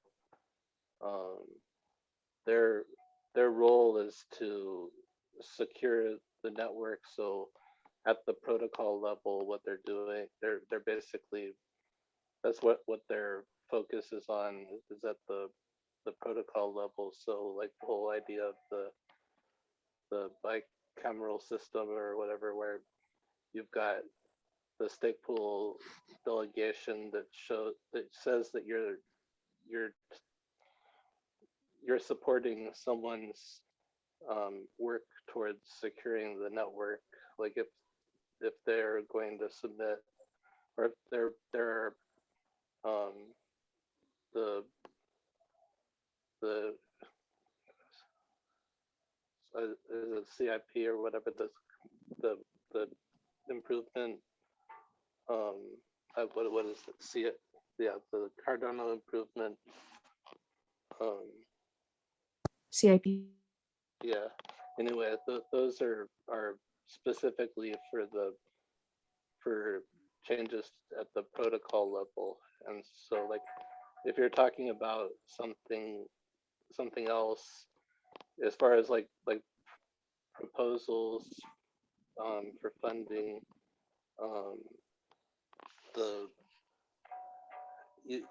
when you're thinking of it in terms of like stake pools, it shouldn't necessarily be the same thing that you're talking about. It could be like a smart contract that is, because I sort of see it, you want, if you're going to be delegating your votes to somebody, you'd probably want to do it based on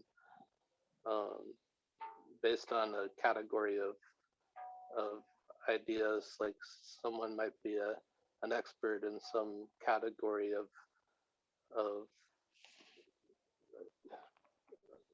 ideas or technology or whatever, and you might not want to submit your voting power to somebody for everything. You may have a expertise in one area and vote for things in that area, but for a certain category. Like if there's you tag proposals with what sort of things that they're like different aspects of the proposal, and then maybe have a certain